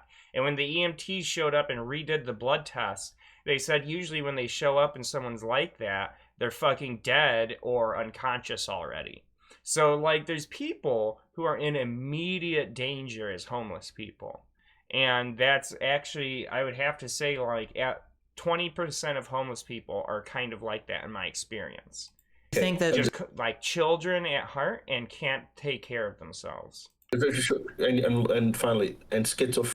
And then, I mean, there's a bunch of others too, but those are like the most vulnerable. You're saying schizophrenia only comes through drugs? Can a person have schizophrenia that has never done drugs and might have had even a stable upbringing in their house? Can a person still develop schizophrenia by maybe some sort of inclination towards that? That was something hereditary, like that ran in that person's family. Could that happen? I don't buy it. Not if you're saying stable home. I don't buy that. I don't buy that. Yeah. All right. So would you say, just one final question. That, would you say that, like, so a lot of homeless people disproportionately can be like vets. Do you think that veterans that are homeless are there because they're lazy, they choose to, it's their own fault? There is. I don't believe in the choice thing. And I don't believe, in some cases, there's a laziness, but there. So do you think U.S. military veterans who are homeless in the United States, do you think they're choosing to be lazy? People never come home. You're saying choosing to be lazy. That's not the only reason for homelessness. But they do things in their life because they are out. It's probably like, well, there's a lot of people who are homeless who claim to be veterans, but I knew people who were veterans and had Veterans Affairs people come and talk to them, or veterans administrations or whatever. So I've known actual veterans, and I think the number is supposed to be like 10% of homeless people are veterans or some shit, something crazy. Leading out of control lives that put themselves in that position. That's undeniable. You can even ask them that, they'd admit it. I mean, kinda. Okay. So, we should have systems that arrest and help get them out of that. That's why these other countries don't really have much of a homelessness problem, is they have a big end-to-end integrated mental health and housing system that they put a lot of preemptive like money into and shit. That's the thing, is no one wants to do anything preemptively and no one wants to put money down. So it just turns into this reaction game in America. We're going to deal with a few. I had another question. I want to go back to the Mr. Roll thing. Don't let him log off. I want to talk to him before he goes to sleep, guys. It's kind of crazy, but yeah, we can talk about homelessness. That's a whole other conversation. That's crazy. Which I'm all here for, but I just want to try to keep this conversation a little bit more focused if we can. So On January 6th, various people were attacking the Capitol. Documents detailing some individuals who were like present at the Capitol. They were labeled as unindicted co-conspirators. Okay. And if you remember, Tucker Carlson had made the statement that these were FBI. There's so many people homeless because the landlord raised their rent to the point where they could no longer afford to pay. That happens all the time, yeah. And the opioid epidemic has been a major cause as well. It's had its own wave of homelessness. Drugs always causes homelessness, but this opioid epidemic has been hitting a lot of older people. And I remember when I went to work at that emergency shelter where 200 or 300 people would sleep a night. The first week I was there, this like probably 75-year-old lady, she came in with like this really nice luggage and clothing. She was a new guest of the homeless shelter. We called them guests, the homeless people. She was a new guest, and one of the managers in charge of the people of my job, he said there was a really good chance she was an opioid epidemic victim, because they get these waves of like retired people who lose all of their money due to like buying pills and shit like that, and it's fucked. I knew a younger woman who told me that she was in there because of drugs, and she got fucked up by being in there, to be honest. It was really sad. She was just like a normal, like, homed type of person, a pretty vibrant seeming young lady, and she's just got sucked into it and didn't get out, and got sort of combination institutionalized / criminalized, you know? It's how that works. I have all kinds of fucking weird stories of that stuff. I'm sorry. Sorry. Like one time I saw this veteran refuse to get set up with an apartment from the Veterans Affairs people because he didn't have a family outside of the people he came to meet at the homeless shelter. Like, it's fucking complicated. Yeah, he was like he was early 50s. I think he was like 52 or something at the time. This was a few years ago. 4 years ago or something. They were FBI operatives that were organizing the attack on the Capitol. This is something that Tucker Carlson stated. Hake, were you aware of that? Did you ever hear that? How do you feel about that claim? You know, I don't have much interest in the ongoing investigation because I see that, like, the January 6th committee is kind of a kangaroo court, and then the FBI are a bunch of liberals who are anti-Trump. So I haven't, and I catch Tucker now and then, but as far as the specifics of possible FBI involvement, I did watch Patriot Purge, that's Tucker's documentary on Fox Nation. But Elijah Schaefer was there. Yeah, Elijah Schaefer.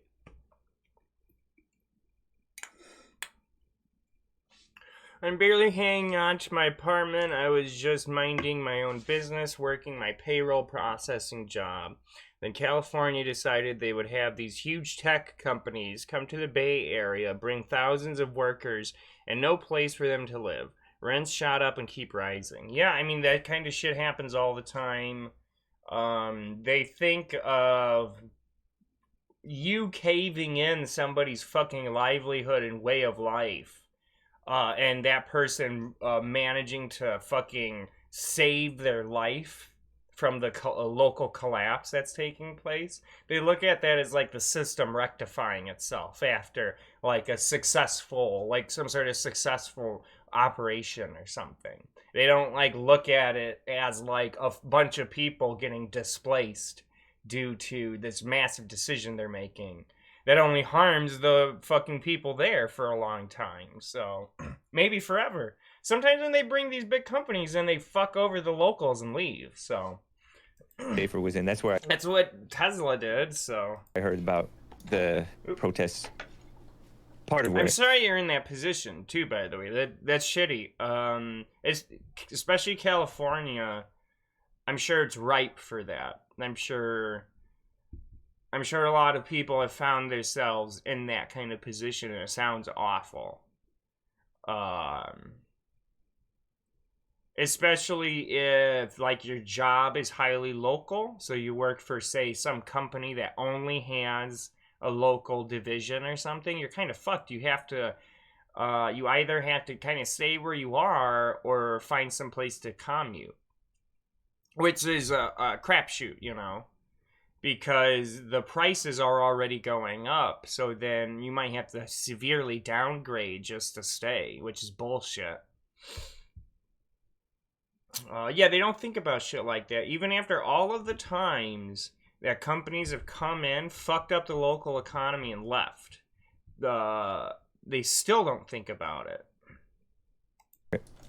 But, I mean, I wouldn't be surprised, but in general, people's anger about what's going on in the country, people's anger on the left and anger on the right can be exploited for their own detriment and for the country's own detriment. And I think that's what happened with January 6th. And I've heard that Trump wanted more security, or at least talked about having more security, and according to like AP. At the Capitol? No, he's the one who made sure there wasn't enough security. I'm really sure of that. There's an inflated idea of how many people he would be attracting. And so he threw out a number, but that never was followed up on. And so we didn't have enough security. Surprise, surprise. So, and it was... Who knows? You can't listen to this fucking guy. He just makes shit up because it's all common sense or whatever. It's odd. I don't know if Antifa showed up. Antifa usually shows up to everything. Maybe they thought that they would be outnumbered, or maybe they were... one guy. Yeah, I don't know. But I wouldn't be surprised if there were feds of some sort involved, but I have no idea. Oh shit. Do you think it's fair to say? Do you think it's fair to say that we can't really trust any of the mainstream media's reporting on this event? Yeah. Do you think it's fair to say that we can't really trust anything that comes from like the White House or Congress about this event? Yeah. Do you think it's fair to say that we can't really trust? Do you think it's fair to say that we can't really trust our intelligence agencies when it comes to this event? Yeah. No, you can't trust our intelligence agencies as far as we can throw them. So why? In that case, why do you know you can trust some alternative media outlets? Yeah. How do you know that they're not incentivized to tell you lies or to fool with you like you would claim any of the mainstream media is? How do you determine who's honest or not if you don't trust? Mainstream media sources are incentivized to be critically correct in certain ways. This is a very important thing that people need to understand, and it's part of the disinformation war, is they have massive incentive to be correct in certain ways. They don't have incentive often to be technically correct when it comes to most kinds of expertises. This has been demonstrated 1 trillion, 100 kajillion, infinity times already. That's out the window. But when it comes to certain events, they will give you the facts up to a certain point. And we have seen where those certain points are a lot. Like, for example, in the run-up to the Iraq War, they fed into the machine that was propagating all these myths about what the Iraqis were doing.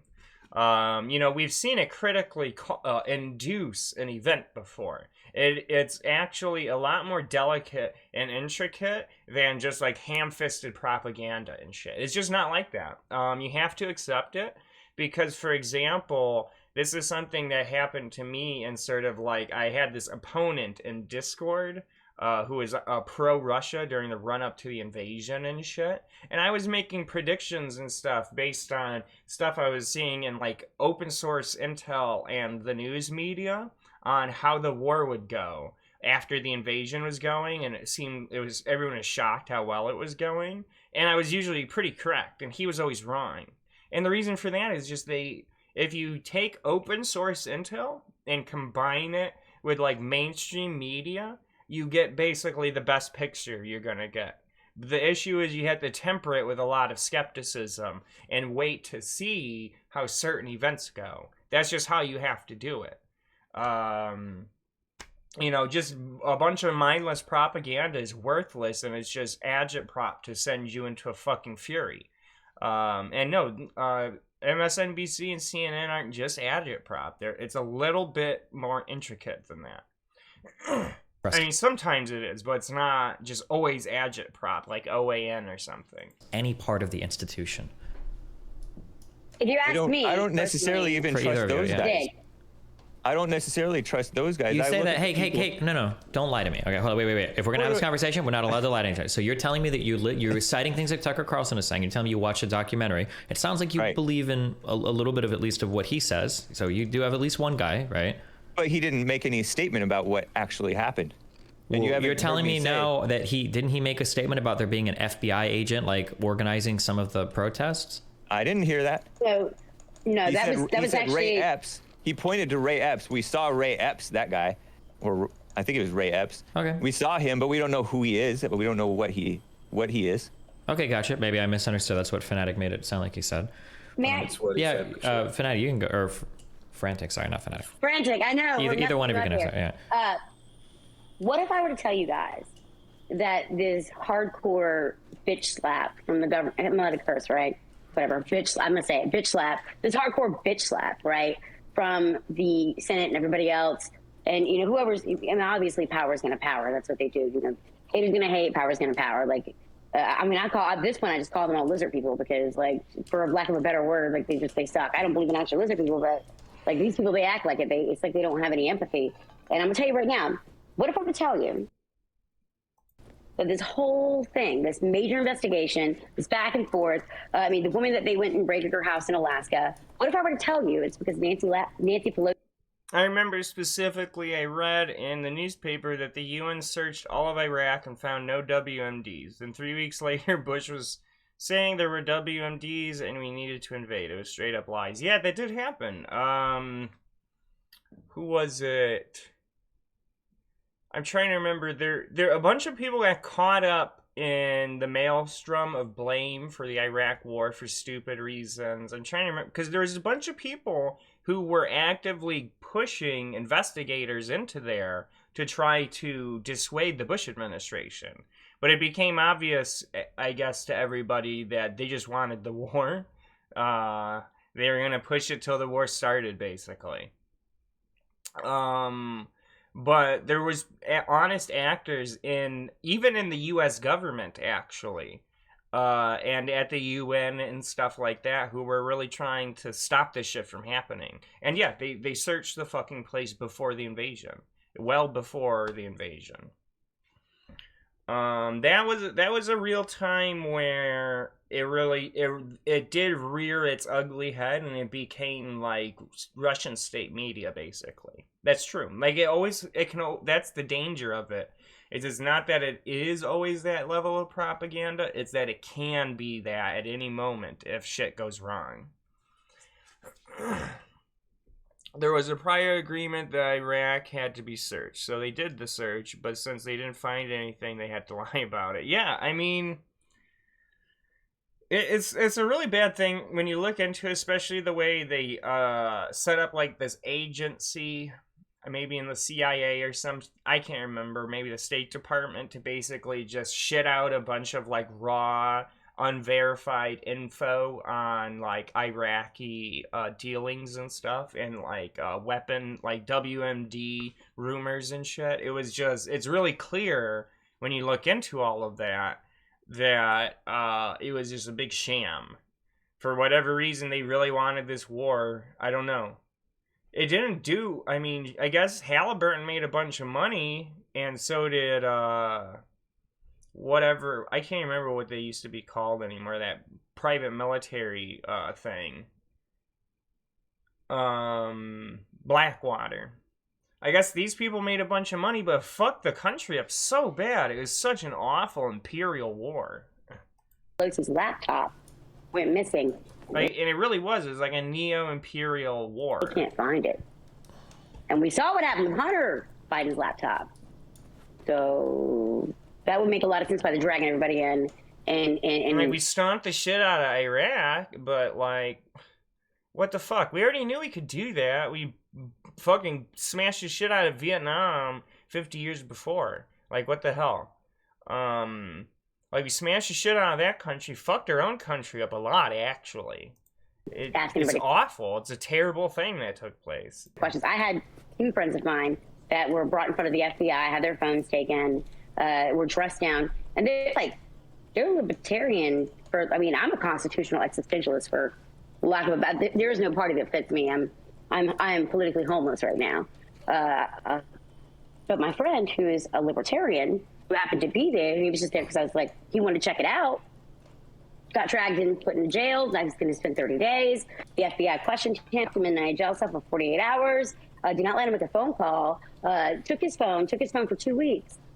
Went through his whole phone. And he literally was just there for like 5 seconds, walked in the building and was like, I think I should leave. So, I mean, that happened. They dressed everybody down. They dragged in every single person they could find.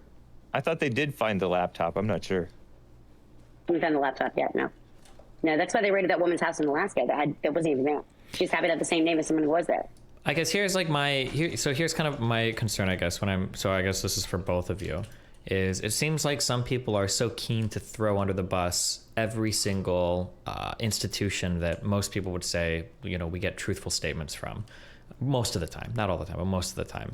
So what I don't understand is why, if all of these institutions can conspire together to tell lies and they're all incentivized to do things that are horrible and evil, why would you not assume that people in the alternative media or people that post stuff on Facebook or Instagram wouldn't have the same incentives to tell other lies? Right. Like they get paid a lot of like Tim Pool makes a lot of money. Alex Jones makes a lot of money. These types of independent alternative media figures, they make a lot of money telling you a story that is contrary to the official narrative. Yeah, like they actually have way more incentive to lie, in part because the mainstream media has incentive to buttress their claims as much as they can with verifiable claims. This is actually a really good tactic that they use to maintain legitimacy, because at this point, I know it sounds like I'm like a hokey liberal or some shit, but it's completely true. Liberal democracies retain legitimacy, the government, via a process of like being correct and like authority of information in that way. And they can only be wrong in so many ways, besides the streak of, in this country, just Republicans basically. Now don't get me wrong, Obama lied in massive fucking ways. There is PRISM, the way he extended these wars and shit. They all lie, but the Republicans have just been like fucking orcs smashing apart the country for the last 20 years. All those warmongers probably just knew for sure that there would be WMDs. They got themselves amped to wield our authority, but then there was no WMDs, they couldn't back off. Yeah, I mean, I kind of think they did. I think some of them thought they would just find them. And part of the reason for that is they just really hoped. They wanted the fucking war. And he did have WMDs, but they were long sort of storage fucking chemical and biological weapons that may not even work anymore. He did have WMDs, it just wasn't fucking nukes. And they were just hoping that somehow they would just be there, enough to justify it all, and it wasn't. And then they just had this massive fucking bloodbath on their hands. That was that war. It wasn't Vietnam, it wasn't that bad. I believe the range is 130,000 to 1.3 million, which is a pretty fucking huge range. But so it wasn't as awful as Vietnam, the Iraq War, but it was pretty bad. It's completely unnecessary. What like mental checks do you do to make sure, like, am I being taken for a ride with these guys as well, or what? How do you choose who to trust? And be honest, to give the Russia stands some credit, it kind of did really set a lot of precedent for Russia to start just going completely rogue again from the West and sort of the European establishment. I don't want to take all of their autonomy away. They chose to do it. However, this is the case. It has to do with it all. I would have to say you couldn't do some of the things Russia's been saying and posturing like over Ukraine without the precedent of Iraq, I think. But what they're doing in Ukraine is worse than Iraq. That was Kissinger's evil. The WMD giving Saddam Hussein chemical and biological weapons and shit. Yeah, they were super fucking black-pilled back then. During the Iran-Iraq war, they wanted them to just fucking murder each other. Oh, Vietnam, okay. Cambodia, yeah. And then the bombing campaign of neighboring countries that was fucking illegal that helped lay the groundwork for the Khmer Rouge. Yeah, it was just all this insane shit. There's so much bad shit that the U.S. did in Asia. It's terrible. I will admit to that. I don't like the USSR either. I don't see the USSR as a victim of the U.S. at all. The USSR and the U.S. was in detente for most of the time. They weren't really postured that aggressively towards each other for most of the Cold War. That's a bit of an artifact of Cuban Missile Crisis, Stalin, post-war type stuff. There were some bad moments, but it wasn't always just us just about to fucking murder each other. That was sort of the achievement of the Brezhnev years, was a detente for 20 years. First of all, everyone needs to know, if you go to the CIA website, cia.gov, you go to the bottom of the page, there's a link there that says FOIA, and you click on that, and you can freedom of information search anything that's happened in the past. And when you go and you look at the stuff that's happened in the past, you've got everything from, the Jekyll Island meeting to, Operation Popeye, where they were messing with the weather in Vietnam. You've got, the Gulf of Tonkin incident. By the way, that was Jim Morrison's dad, by the way. I don't know if you guys knew that. How interesting is that, Admiral Morrison? But you go and you look at all these documents, and you start figuring out, okay, this is an organization I can trust. This is an organization I can't trust. There's other, the Library of Congress is a great place to look. When you look at history, you can tell what's happening now. You can tell who to trust, and you get a sense for it because you read enough. If you read enough, and I read both sides of the aisle. Now, granted, I want to chew glass sometimes when I read with these paperclip journalists that have zero, integrity or any concern about how it affects the people that they're putting out journalism for. I want to chew glass, but I read it. How do you know? If everyone does what you're really quickly, if everyone does if someone does all the researching and the reading that you've done and they've come to a different conclusion, then that means that now the entire truth will always be incredibly subjective, right? Truth is always subjective, isn't it? No. There's history, her story, and there's some facts. They weren't supposed to be in the fucking Capitol building. That's a fact. Sure, I just threw my pen. There's his story, her story, and the truth, and that's always been true. Well, but there is some group of people that are all in the same place, all saw the same thing, all witnesses. They separate them and they take their story individually, and the stories don't even match anything. They just saw that. There should be some underlying fact of the matter of something that truly did happen, though. No, right? Yep. I don't really get my info from these conservative outlets that much. I mostly read CNN, Morning Brew, The Skim every morning. Those are mainstream outlets that are referencing the far left Reuters, AP, New York Slimes, and all that stuff. I read those, but I just read them with a grain of salt. And I suppose that money influences the right, just as money influences the left. But it's not just money; it's ideology, and it's not really a conspiracy. It's a culture of people are corrupt. They have. The reason that the left and the right don't see eye to eye is not because of money as much as corruption of the heart. Well, so let's think see clearly. Well, let's think of something more specific. So these institutions are all against Trump. They're plainly against Trump. The intelligence agencies. What would it take to convince you that? Yeah, because he's fucking dangerous. Are you kidding me? I know a little bit about intelligence shit, and that guy, they knew he was a danger well before he was in the presidency. They probably knew he was a danger and immediately had systems to sort of somewhat protect some information. Because there's some shit you don't have to let the guy know, really. Maybe a lot of people are against Trump because he genuinely... I mean, eventually you have to let him know it if he persists on something, but he's a dumbass.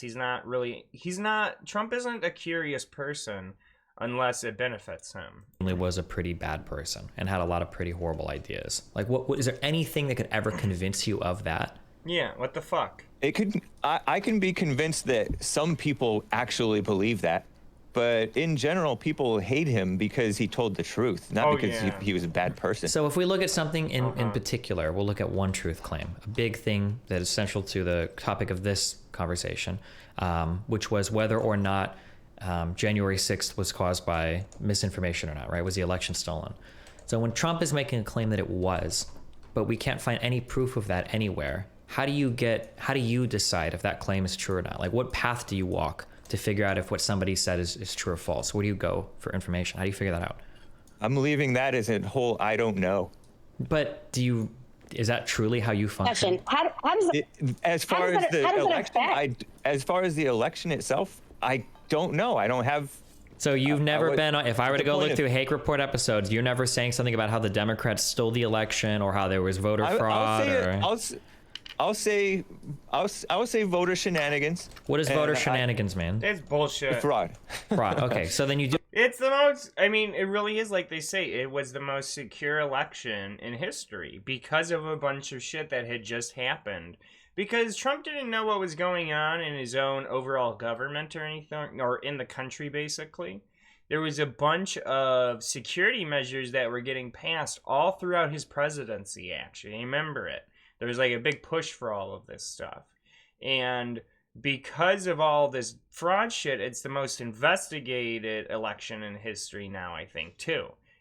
Probably billions of dollars in investigations, I'm sure. I do believe there was some level, maybe not. I think that there must have been some level, but I don't know how consequential it was. But because I already know that the country is corrupt, so people are so corrupt that they'll vote for evil against good.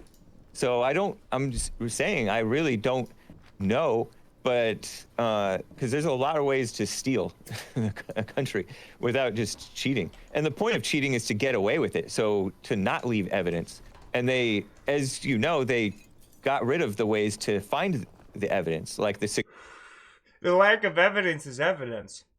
Because it's just so they're just so good that how else could there be no evidence of fraud? Signature checks and things like that. So there's a whole lot going on. Do you support Trump as being a pretty good man when it comes to being a leader? Yeah. Why was he so well, do you agree that I'm leading you a little bit, but do you agree that one of the hallmarks he's still taking on Rick in your mind, darling, so you must have done something. Wait, was that to me or to him? To you, Destiny. Oh. He's not even president anymore. Well, we're talking about January 6th, which is why we're talking about Trump, right? So, and a lot of people are still looking for... In the last days. So do you know it to be misinformation, Destiny? I believe it to be misinformation, yeah, that the election was stolen. But you don't know for sure that it is misinformation. Well, that's a much deeper philosophical question. But like, I would be, if I was a betting man, I would put a lot of money with big odds that it wasn't stolen, of course. What do you mean? Like, how do you get your information? And like, if anything, I always want to hear what other people have to say, and I always want to learn from other people. So if you've got a way to do it that's different than mine, I'm willing to listen and willing to glean information from that. How do you figure out what is the truth? What steps do you go? They're just doing epistemology. It's just good faith, trying to find the truth. That's all. Go through to fact check the information that you believe in your heart. To be honest. So I think that right now, we live in a media environment where there is a lot of incentivization to discover fraudulent stories or reporting on the other side. So any mainstream publication that's publishing a story, I'll typically read that. And if none of the other big publications are trying to call them out or catch them out on something, then I'll generally believe what's being printed. Now, if there is alternative... Like the Miami Herald? Like the Miami Herald and the Epstein story stuff, like that's That's it. That's a good example. I don't know as much about the Miami Herald, but like, I'll read like reporting from Fox News or CNN or the New York Times or AP or Reuters or Al Jazeera or the BBC. Like most of the big publications, mainstream publications, I'll read and probably be like, yeah, this is probably true. And if no one else is calling them out or saying anything is wrong, if all of the mainstream media is missing something and alternative media are making claims, then I'll try to find like, okay, well, what is their evidence for these claims, and then I'll look at that.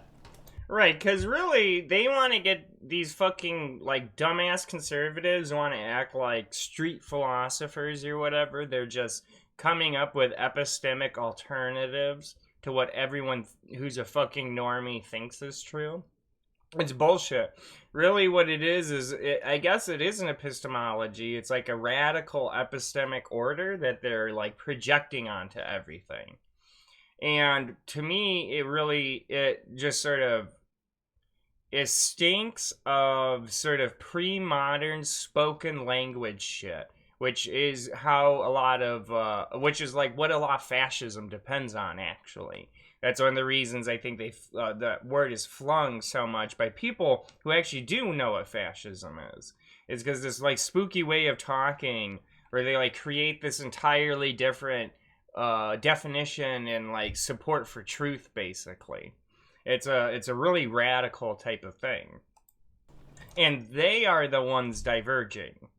They don't know how science works, and they don't know how public media works. But as we all know, those mainstream sources 90% of the media is owned by 5 companies. 90%. Of the media. They're corrupt. So just because 90% of the media is owned by 5 companies doesn't mean that every single individual reporter is owned by those companies, right? No, but they have to follow rules like you can't say illegal alien. You have to pretend a transgender is the pronoun that they want to be. It's a culture so all of going these along things with are bring them into this. all of these things are not all similar to one another, but like generally journalists are But that's what I mean by corrupt. Sure, but journalists are one of the big group of people where if they feel like something is being pushed that is unfair to one of them, they'll all get together on Twitter and start making a big stink about things. Like, typically journalists will do that. Yep. I guess my issue is that like I feel like I can navigate the world pretty well. I'll read an article. I'll use the most inflammatory example. I'll say CNN. Okay. I'll read an article by CNN that does some reporting, and if nobody else is like contradicting the facts of the matter, now sometimes I'll contradict an interpretation, but the fact of the matter, then I'll probably believe this is a true fact of the matter, and then maybe I'll read a few different sources or listen to a few different pundits to get what an interpretation might be.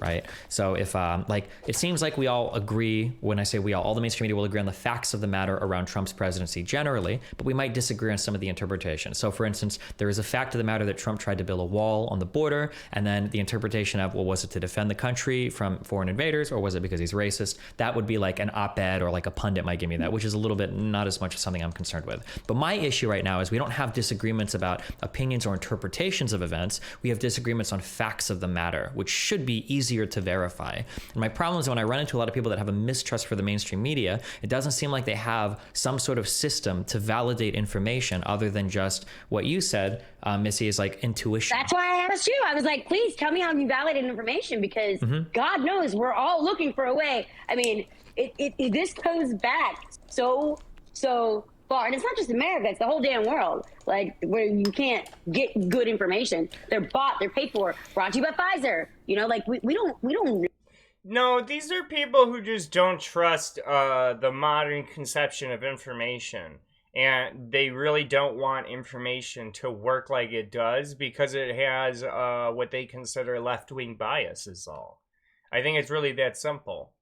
I think it's a radical rejection, sort of like a conservative revolution of the way that they deal in truth and the way that they deal in knowledge as well. This should actually be... So this is actually really scary. This is like conservative revolutions like that often do precede bad things, but sometimes they don't. So, you know, you can't just like pull out the AK-47s and start fighting them directly or something. But conservative revolutions where they like redefine knowledge and truth can often lead to some nasty shit in the future. Know what the truth is. We just have to depend on these people, these talking heads that read off a monitor, and be like, I don't think, know exactly what they're talking about. I don't think we do have to. I don't think we always.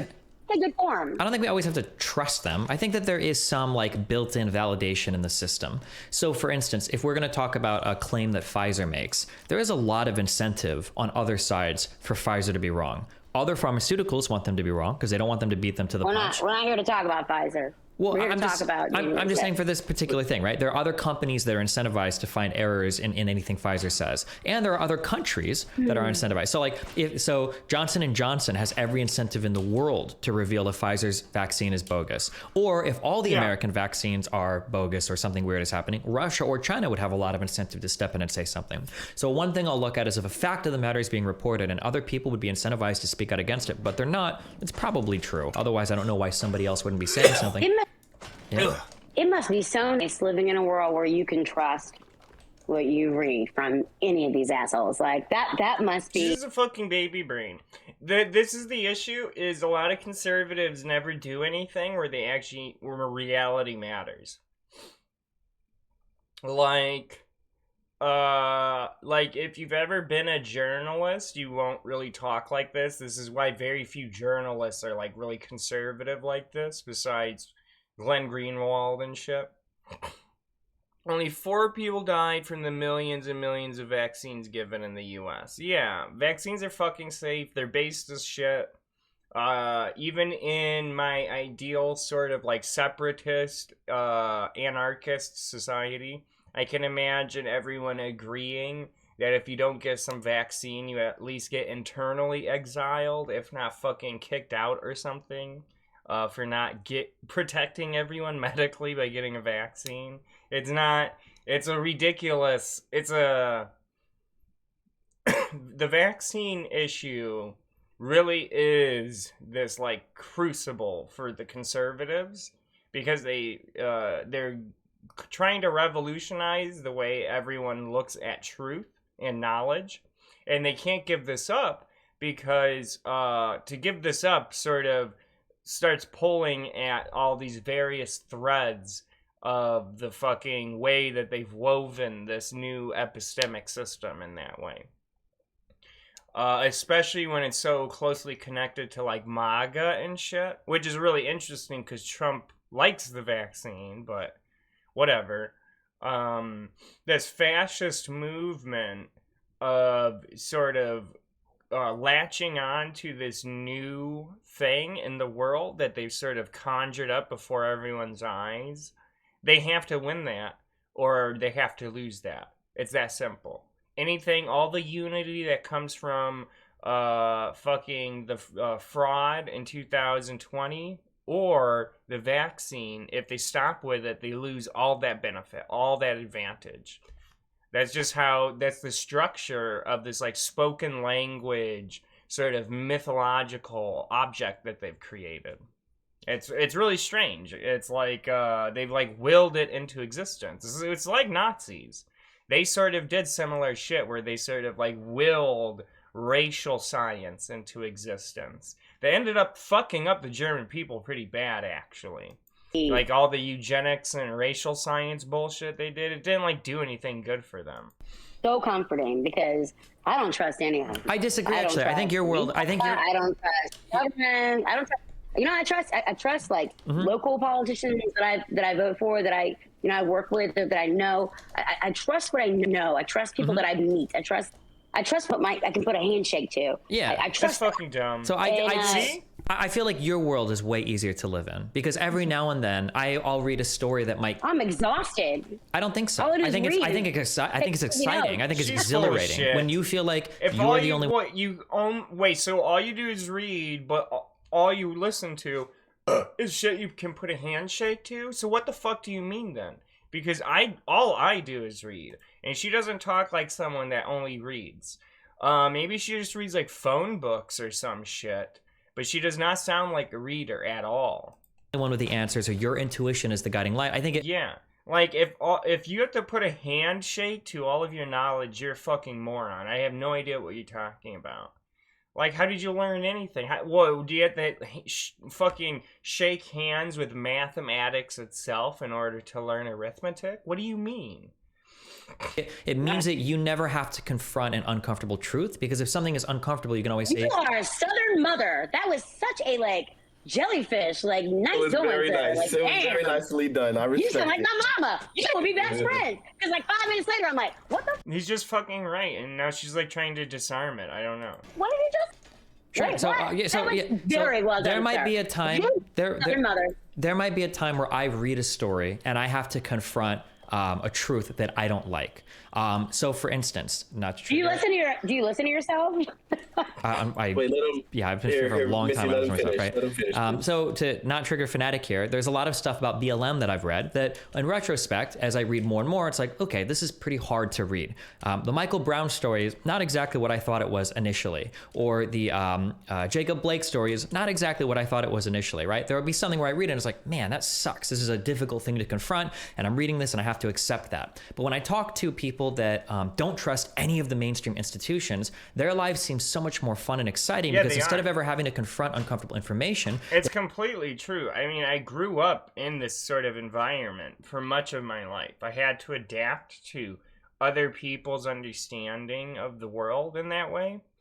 Just like dumb shit, just like dumb conservative pre-fascist type thinking. None of my family like super Q-pilled or anything, I think.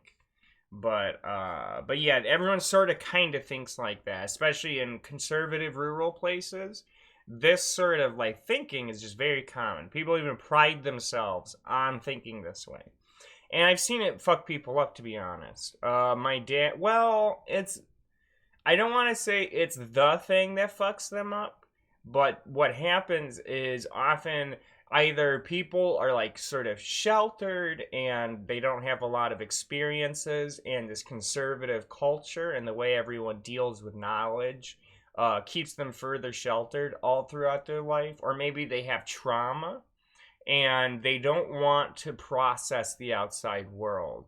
And this conservative structure, this conservative social structure out there is really, they feel it's really good for them. I've seen that too. That's like my family. My family sort of has this cycle of trauma type shit that went on for fucking generations, basically. Which is a pretty common vein for stubbornly conservative rural families. So there's all kinds of ways that people find themselves being out there.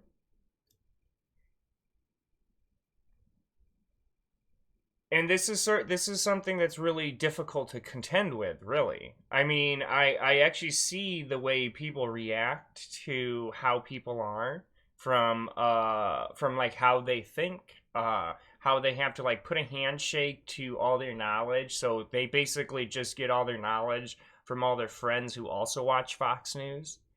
It really is totally fucking different than what I do and how I structure my worldview. And it's like this concretely separate subculture of the US. They have very little overlap. Because I fucking hate it out there sometimes. It just drives me crazy. But yeah, it's a real huge division, and you can really see it between Destiny and these two. Including her now, because they're sort of engaging. They get to live in the exciting world where everything is a conspiracy. And everything is a conspiracy, and everything is really simple. Everything's easy. Usually... in my experience, people who hide there, well, not everyone's just hiding and being a bitch in conservative rural areas, but a bunch of people are. In my experience of the people who are like sort of hiding from something out there, which is probably a strong minority, it's a shockingly large amount of people, they do just want their life streamlined and simplified. They want their ideology and their morality as simple as possible. It's a really strange phenomenon. Everything is rigged against them. They're the only ones that have the answer. They can use their intuition to figure everything out. And they don't ever really have to confront an uncomfortable truth that they might be incorrect about something, or some figure that they worship or idol that they have might also be incorrect about something. I'm curious if you can give me an example. Maybe I could be incorrect, but do you feel like there's some truth that you discovered in the media recently that was like, oh man, I was incorrect about something and I needed to revise my opinion on this, or something that made you uncomfortable? It's like, yeah, like I'm curious, like what would be an example of that? Just told you that I had to say out loud, which would really upset my Southern mother, that it's called a riot. Like I had to say it was a riot. I can't deny, culpability to the law. The legal precedent takes place over my personal beliefs or my family's beliefs or how anybody thinks about me. I like being wrong, because when I'm wrong, it means that I'm not like them. I'm not someone that can admit that I made a mistake.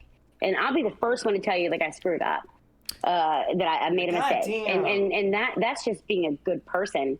And at the end of the day, like, I've talked about this in previous streams, this way people talk like that.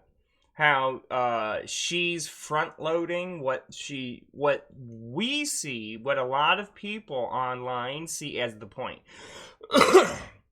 What I mean by that is, it seems like she has a thesis she's going to get to and that she's signaled towards. And what's happening is every time she goes to talk about this main point, she has all of this fucking bluster, all this front loading of shit she says. And it's all really folksy. Well, people out in rural, traditional, conservative areas do that. They just talk like that. And it's like a spoken language thing. It's not, this doesn't map to a fucking book or something. No one learns how to do this from a book. It's just like a local spoken culture.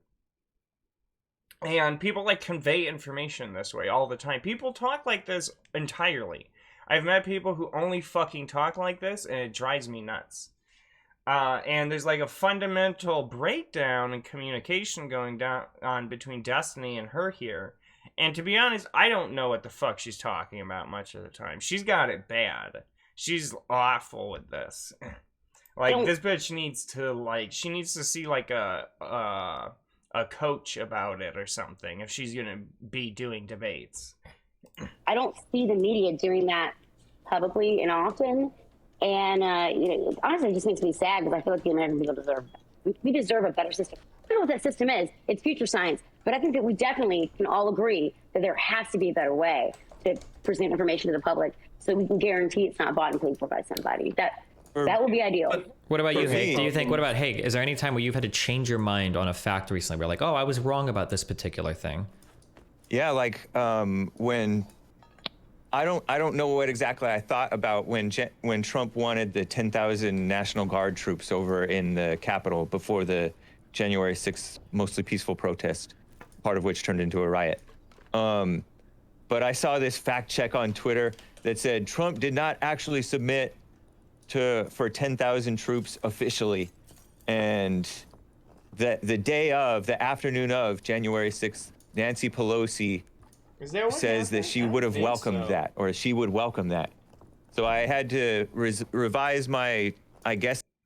I don't know what the fuck he's talking about. I'm pretty sure that Trump suppressed police activity and police readiness at the time, because when you look at how many people showed up and how they should have been able to sort of gauge that and what the police presence was, it was totally fucking in contrast to each other. I had an assumption that Trump had submitted or something like that officially. I don't know. So I'm gonna skip him. I don't feel so like that's why I revised and more. So I believe that Trump wanted the 10,000 troops. Like he. That's not. What I'm curious about is like, is there an example of? Like, I don't even know if it is disinfo. I'm calling it disinfo, and I don't want it on my stream, so I'm skipping it. Something that I get nervous about is that, like, if I believe the same thing for a long time and I've never contradicted that opinion, I get worried. It's like, is this something that I believe that's actually true, or am I just kind of like lost in a big circle jerk where I'm just like listening to people that I agree with, right? So I'm asking, like, is there? You said it. But I don't just listen to people I agree with. I mean, I'm reading from the mainstream sources, and Yeah, but you're telling me you can't trust any of them. So what? This guy just makes shit up all the time. That's why I'm skipping his ass, and she's just fucking talking nonsense. It's really amazing. What good is that? It sounds like you're reading them for content to farm for your show, not to get any kind of information, or like to see what the media talking points are, but not like what's actually the fact of the matter. Like if the FBI came out and released... That's generally where I get my facts. From the mainstream media? Yeah. Then why do you believe the election was stolen or fraudulent? Because I've seen them lying. I see the mainstream media lying about Well, but Trump. like, if we look at all the institutions that were responsible for checking the election, all of them unanimously say it wasn't stolen. The FBI, the DOJ, other intelligence agencies, the federal courts. The EU, the UN. those are all agencies that have been kind of anti-Trump. I mean, the courts that have Trump's own appointees are anti-Trump. Many of them are. I mean, many of them didn't even just dismissed it and all kinds of stuff. There's a lot of pressure. Trump can't protect them. He's they're one federal. man. They're federal judges. You think they're going to be, if they give a bad ruling? I mean, they're just gone. Like, the point is, I don't know what you think that I believe. Shit. That's so unreasonable.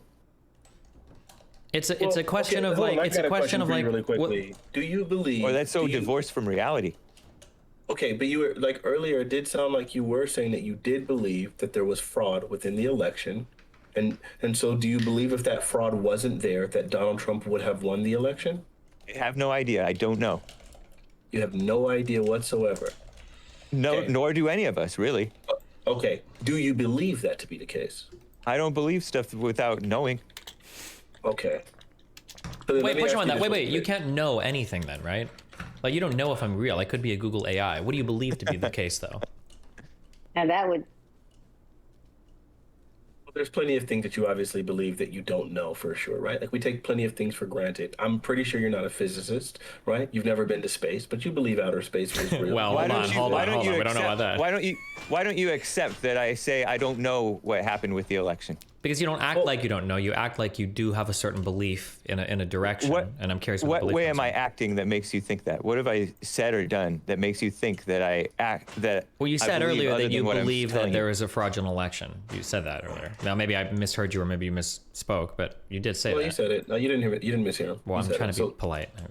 Okay, so I was curious and I looked up Politico. We're gonna go with Politico.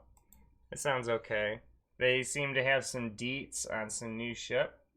And its new Capitol Police documents show how unprepared they were for January 6th, the riots. The day before the Jan 6th riots, an internal U.S. Capitol Police document warned officers to be ready of potential attacks on police lines and the inaugural platform. But the preparation wasn't nearly enough. A widespread but controversial tactic. What is it? The police made plans for plainclothes officers to monitor protesters. A widespread but controversial tactic that appeared to do little to stave off the violence that day. Let's see. I want to get to what was the cause. Let's see here.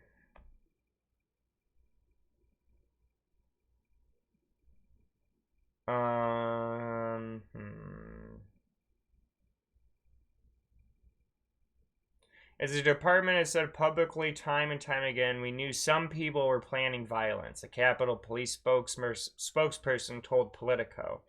No law enforcement or intelligence agency predicted the large-scale attack that ended up happening.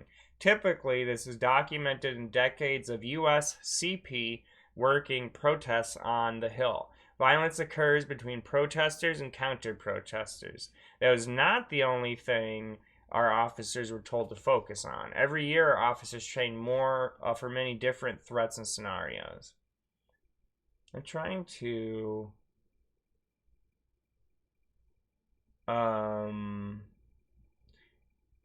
find what was the preparation for it, because I remember there was this big controversy that had to do with Trump sort of like not having the police or the National Guard or someone on standby as like would have perhaps been prudent for the situation.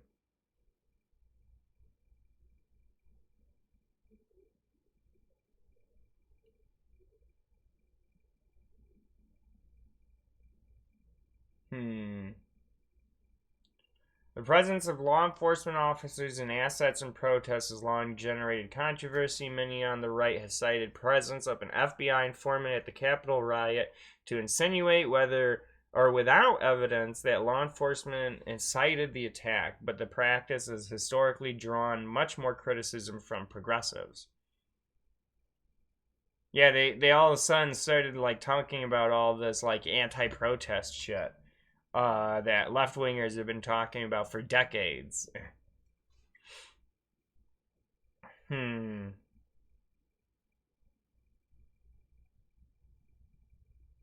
Oh yeah, I guess. But what was the actual background to events? I understand that the police were not ready. Whoops. Okay, I'll try to find something better then, because I thought it was actually going to tell me some shit instead of fucking nothing. Ridiculous. Okay. You did say that, though, right? I mean, in general, what a shit fucking article. Yeah, I know they weren't prepared. The fucking Capitol building was penetrated. Yeah, I watched it all on television. People have been concerned about fraud, so I have to assume that there is being concerned about fraud is fundamentally different than saying fraud happened or you believe fraud happened. And I'm plainly saying I don't know. But what do you believe? No. Wait, I don't know is a cop-out, right? No, it's not a cop-out because I don't know. But what do you believe? How do you act? I act as though you can't trust people. You can't trust elections that are not secure. Okay, so at the very least, I can commit you to a position that you're undecided on if there was election fraud or not. You don't know. You have no. You truly have no idea. It's not a free and fair election. Yeah. Why can you say it's not a free and fair election? What does that mean? Because they opened it up for every idiot to vote, and that's how our elections work. Everybody is supposed to be able to vote, assuming you're of age and you're not a felon. And they have open borders. That's not country. Open borders has nothing to do with voting. Yes, it does. They have anchor babies being born, and they're being called citizens for generations. Let me make a point. That's not an integrity for the country. It's much less integrity for an election. Go ahead, Missy, and then after that we'll move to straight to the point really quick. I think one of the best things about the concept of illegal immigration is, like, the Democrats are like pushing it, right, and the Republicans are like trying to go against it. But at the end of the day, like, immigrants tend to become Republicans. So it's kind of a good joke when you think about it. Like, the Democrats are like, we got to bring them in. The Republicans are going to get them out, and they're all going to end up being, people that don't trust the government, people that don't want to trust the banks, people that are trying to build up their family, people that don't want to pay taxes, people that are going to start businesses. Like, we're talking about, like, case people don't appreciate abortion because they're Catholic background, especially people from Mexico, Central America. They're future Republicans, and you got to admit, at least that's a little bit funny. Okay, so just to be really clear, Hake, do you believe that the claim that the election was stolen, do you believe that had something to do with the Capitol 6 riot? Yes, that had something to do with it. Of course. And I don't see how you can blame Trump for that only because he's the one that pushed it. Right? He's not the only one who pushed it. He's the primary push. He was the biggest pusher of it. He's the president. But if he was pushing that shit for like a year and a half before, it was fucking crazy. I remember watching, like, holy shit, he's going to try to do it. But if you look at it, he was the reason everyone was there. No, well, yeah, but people wanted it's because he loves the country that they wanted him to be president, and they had been concerned about voter fraud for decades. So it's not like this is something brand new that Trump just trotted out and they believed it. See, that's an amazing thing that they did with that. Is this really is like a conservative trope across the fucking country. Is this notion of like Democrat urban voter fraud. This idea that like Democrats are ultra fucking super corrupt, especially in urban areas, etc. So when Trump and his administration and his campaign and everything started distributing that propaganda, it struck this automatic chord with like conservatives all across the country, like my father. Because like my father, I remember growing up forever, he would just complain about how shitty Chicago was, even though we lived in a rural area, like an hour and 30 minutes away from where I live now anyways, in Chicago. And he would just talk about like John Daly and how fucked up the old Chicago Democrat mayors were, blah, blah, blah. So for him, when Trump was like, it's voter fraud, he was just like, oh, it's voter fraud, just like the dailies. And I'm sure tens of millions of fucking conservatives across the country did the same thing. So they really tapped into this like great resource in terms of a conservative mythology that already existed, which was the highfalutin urban Democrat defrauder who just like who just like pats the ballot box in like cartoonish ways, you know. They've been seeing issues in the mainstream media and in there's been voter integrity groups and Tea Party groups audited by the IRS under Obama with the IRS Tea Party targeting scandal that included some voter integrity groups. So it just makes people suspicious.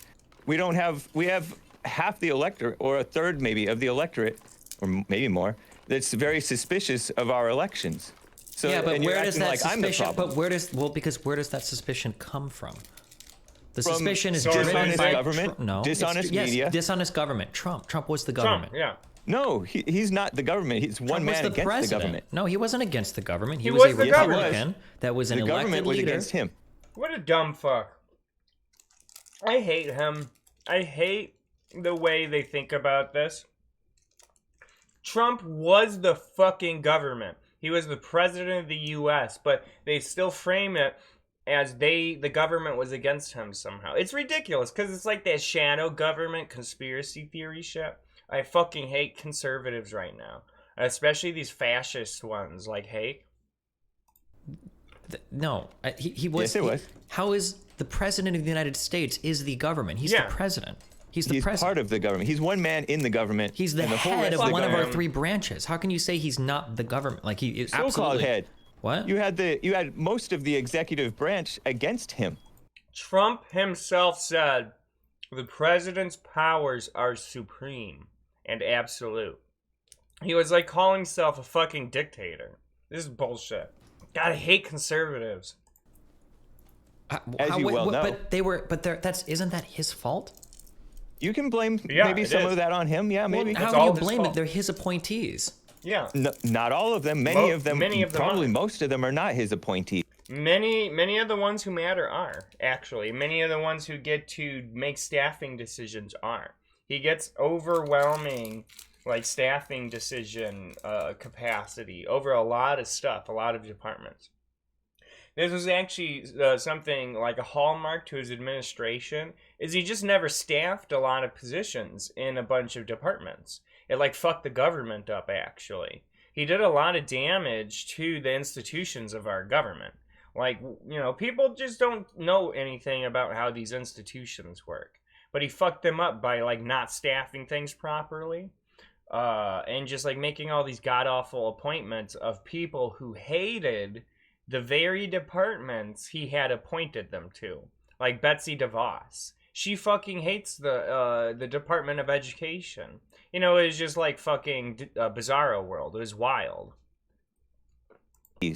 But he appointed them. Wait, the entire Trump administration was a heist before our eyes. It was amazing.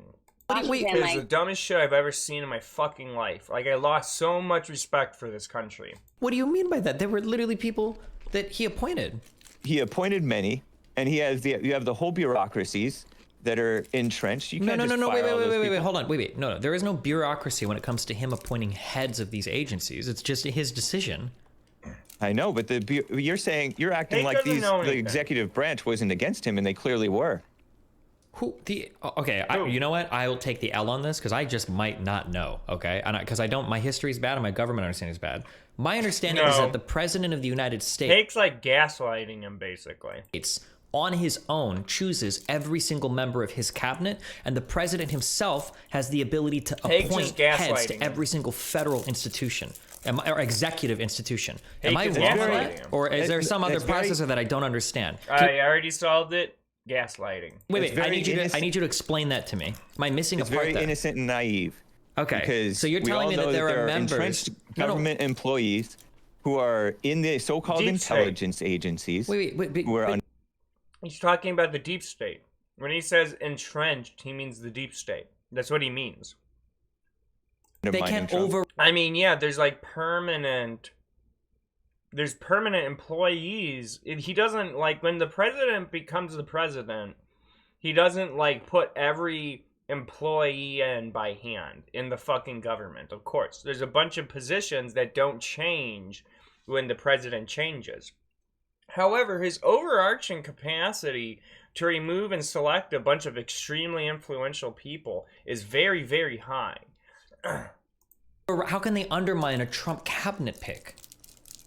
The Trump cabinet picks were weak too. It's hard to find good employees, as you may know. Whose fault is that, though? When you're the CEO, no one wanted to work for fucking Trump after the first 6 months. Company. You can blame Trump a little. Well, no, a lot. They're his picks. I'll blame it 100%. They're his picks. Yeah. He says that he wants the government to run like Yeah. a business, and he's a CEO. I'm the leader of my company. If something goes wrong, it's ultimately it falls on me. I can't say, oh well, sorry, I just kept hiring bad employees, right? That's not why. Why do we say? This is not just bad employees, and you're acting like you really don't believe that there are entrenched bureaucracies and the whole.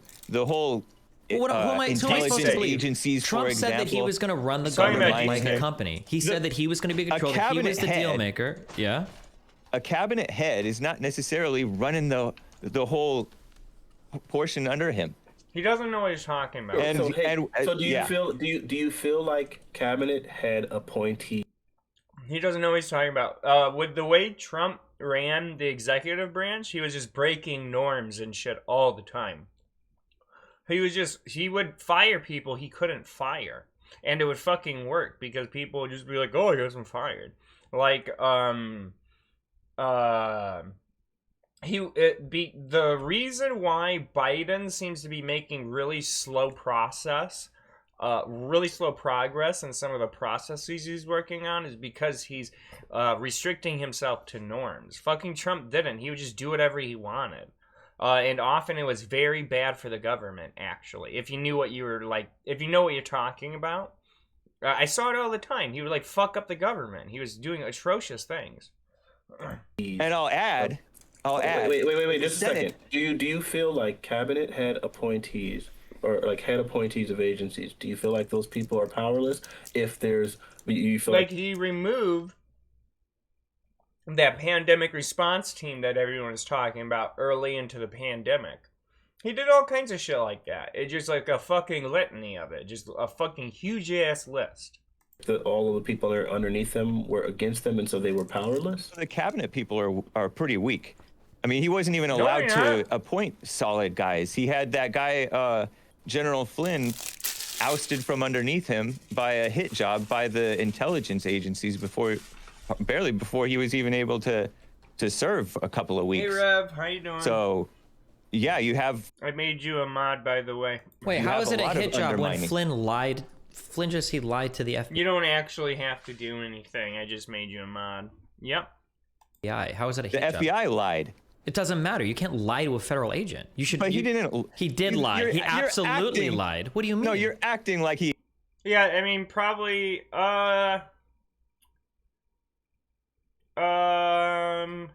let people use the R word for now, but that's probably the only big difference between here and Rhizomes. Like, the R word is probably okay if we find that people are using it against people with the issue, we'll ban it. And like autistic or whatever. We can say that too. If we start seeing it like go overboard, we can ban that shit. But besides that, I guess it's like the same kind of shit as Rhizomes. He lied. Wait, yeah, as long, people are gonna just say that shit, and I'll be I'll be like the next stage looser on it than Rhizome, I guess, and just let people say it in a proper context. Comes up with lying. He shouldn't have even talked to them. He shouldn't have, but he did, and that excuse wouldn't work for any other U.S. citizen. That's cool. Congratulations. Is it a better job? I hope it is. Said, oh fuck, I shouldn't talk to the FBI, but I did, and I lied. Then you're gonna get. Of course, because we have a trouble. corrupt, lying FBI that's ousting whoever they want to oust. Wait, but okay, hold on, just a second. Why you don't talk to you're making a statement that the FBI lied. Destiny made the statement that Flynn lied. So we just need to address one statement first, and then we'll go to whether or not the FBI lies. Okay? Did Flynn lie about anything? I don't know. Wait, okay, my understanding is that Flynn was approached by 2 FBI agents, and they had a conversation with him about conversations that he had with any sort of... Yeah, I'm going to be the head roaster for the American expansion of a UK coffee company. Cool, well, congrats. If it's a better job, then hell yeah. If it's something you want, then that's awesome. Congrats. Hopefully, it sounds like it might be something where you have room to expand up too, you know, being the head of some shit. Russian parties, and Flynn. It's a dream job. Good. They're flying me out to England in the month. Wow, look at that. That's really... Oh, so it's something you like training and shit for, huh? That makes sense if it's like a real thing, if it's like a real coffee company and not just serving fucked up beans or whatever. Misrepresented or hid. He said explicitly that he did not have any conversations with any Russian parties when that was not the case. And I thought that was why Flint fell. That's my understanding of that. Now, if you disagree with that, we can go look up news articles or Wikipedia or whatever, but that's my understanding of what happened. I don't know or truly even care about the specifics of it, well, but I know that the FBI had changed in an email. They tricked him, and it was all kinds of stuff. They tricked him to lie about whether or not he talked to somebody? And they themselves lied in this whole situation. If you want to go look into it, you can, but we all know that the FBI are a bunch of liberals who don't even like Trump. How was Comey, who was a Republican his entire life, a rhino? Sir, how is he a rhino? Because he didn't like Trump? He's a complete rhino. His wife and daughter. Cool. Yeah, they want to make sure you can taste it like them. That's really cool. Yeah, I've never worked in shit like that. I did like manual labor, and then now I do like my fucking like math shit or whatever, my computer science shit. But that actually sounds really neat, especially because it really might be something where you can go even further up. And if it's an international company, you know, you could do like travel or something. That sounds really badass. Went to the women. Also, the background right now is... I don't know if you've seen this, but I've been just watching a bunch of Hake stuff, and I decided I just wanted to watch this. And right now... they've been just talking a bunch of fucking nonsense to Destiny, and I think he's just trying to find some way to grapple with them at all. Women's march? Are you kidding me? Well, how does he standing for women's rights? There are a lot of Republicans. There are a lot of Destiny actually isn't doing much better than Vosh, to be honest. Now that I think about it, I guess Hake sort of works on Destiny a bit too. Republicans that hated Trump for initially. Abortion. That was primarily a Planned Parenthood Trump literally march. came in. One of the big stances that he had that people were upset about him. Cool. Yeah, you can work up to the head of something. Yeah, that's great. It's always good when you... Because it's like basically semi-dead-end jobs, and you sort of have to wait until you get into some position where someone important actually looks at your shit every now and then. That's really good, yeah. Was it he was... Yeah, like, I don't live a very complicated life myself. I do, like, smoke pot and stuff. But, I don't need a whole shitload of money to live, you know? I think having something that's, like, satisfying like that and has some kind of future is probably, you know, it's probably enough for someone who just wants to work and enjoy their life, you know? Was against defunding Planned Parenthood and stuff in the early days when he was running in the primaries. But that's Trump has been a liberal his whole life. He's gone to the... Yeah, I mean, depending where you live in New York City, it's not like Manhattan money, obviously, but you can probably live somewhere not that bad, and then once you're getting into six figures, it's probably a fine part of the city. I mean, it's Chicago the same way. You're not gonna live like downtown or something on like 80 grand, really. I guess you can live kind of close, but it'll just be in one of these big ass tower apartments, and I think they're kind of fucking overpriced. Clinton fucking I'm fine with it. So I actually live, well, I don't know, I've lived like a 25-minute walk from basically downtown. Maybe a little less. I know. But Chicago is way different from LA and New York. Well, then how do you think that Trump isn't a rhino? Repent. Because Trump was for what's right. Chicago's been shrinking. New York and LA grow and shit. Are you laughing? Yeah, it just gets really expensive. A lot of it's just people like The View or like being just like 5 minutes from stuff, I guess. No, it's just he was. Sorry. Are you kidding me? You really think that Comey was this strong Republican? I think Missy got ejected from the call somehow. I don't know how. Sorry, she was like writing on a board. Oh, I see. There you go. Sorry about that. I couldn't see that. It was the establishment against Trump. The Republicans, you make a good point. The Republicans were not for Trump or for America. Okay, so every single person is against Trump. Do you ever think at one point given into the Democrat Party? You'll notice that the Republicans are even supporting the gay stuff now. Okay, sure, and they're going to be supporting Hispanics and stuff too, because as Missy rightfully pointed out, there are a lot of conservative voters that can be found among communities of color. Republicans are just taking way too long to realize it, but they're starting to realize it, right? It's not surprising that people will change their political positions as like the voter base changes, right? That's what political parties are supposed to do. We want to see that happen, right? More and more corrupt.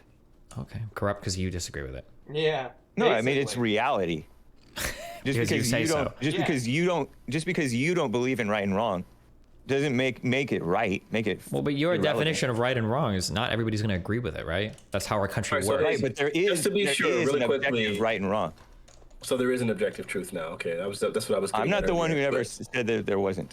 Okay, that's cool. So, just to be clear, you did say earlier what I think is morality, exactly. That the election being stolen did have something to do with January 6th. Would you say that Trump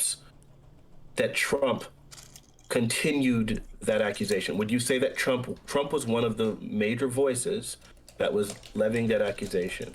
Would you say that? Yeah, like, he doesn't fucking Hake's. We've seen now in the last week probably 2 Hake videos. One with Vosh, one with Hunter Avalon.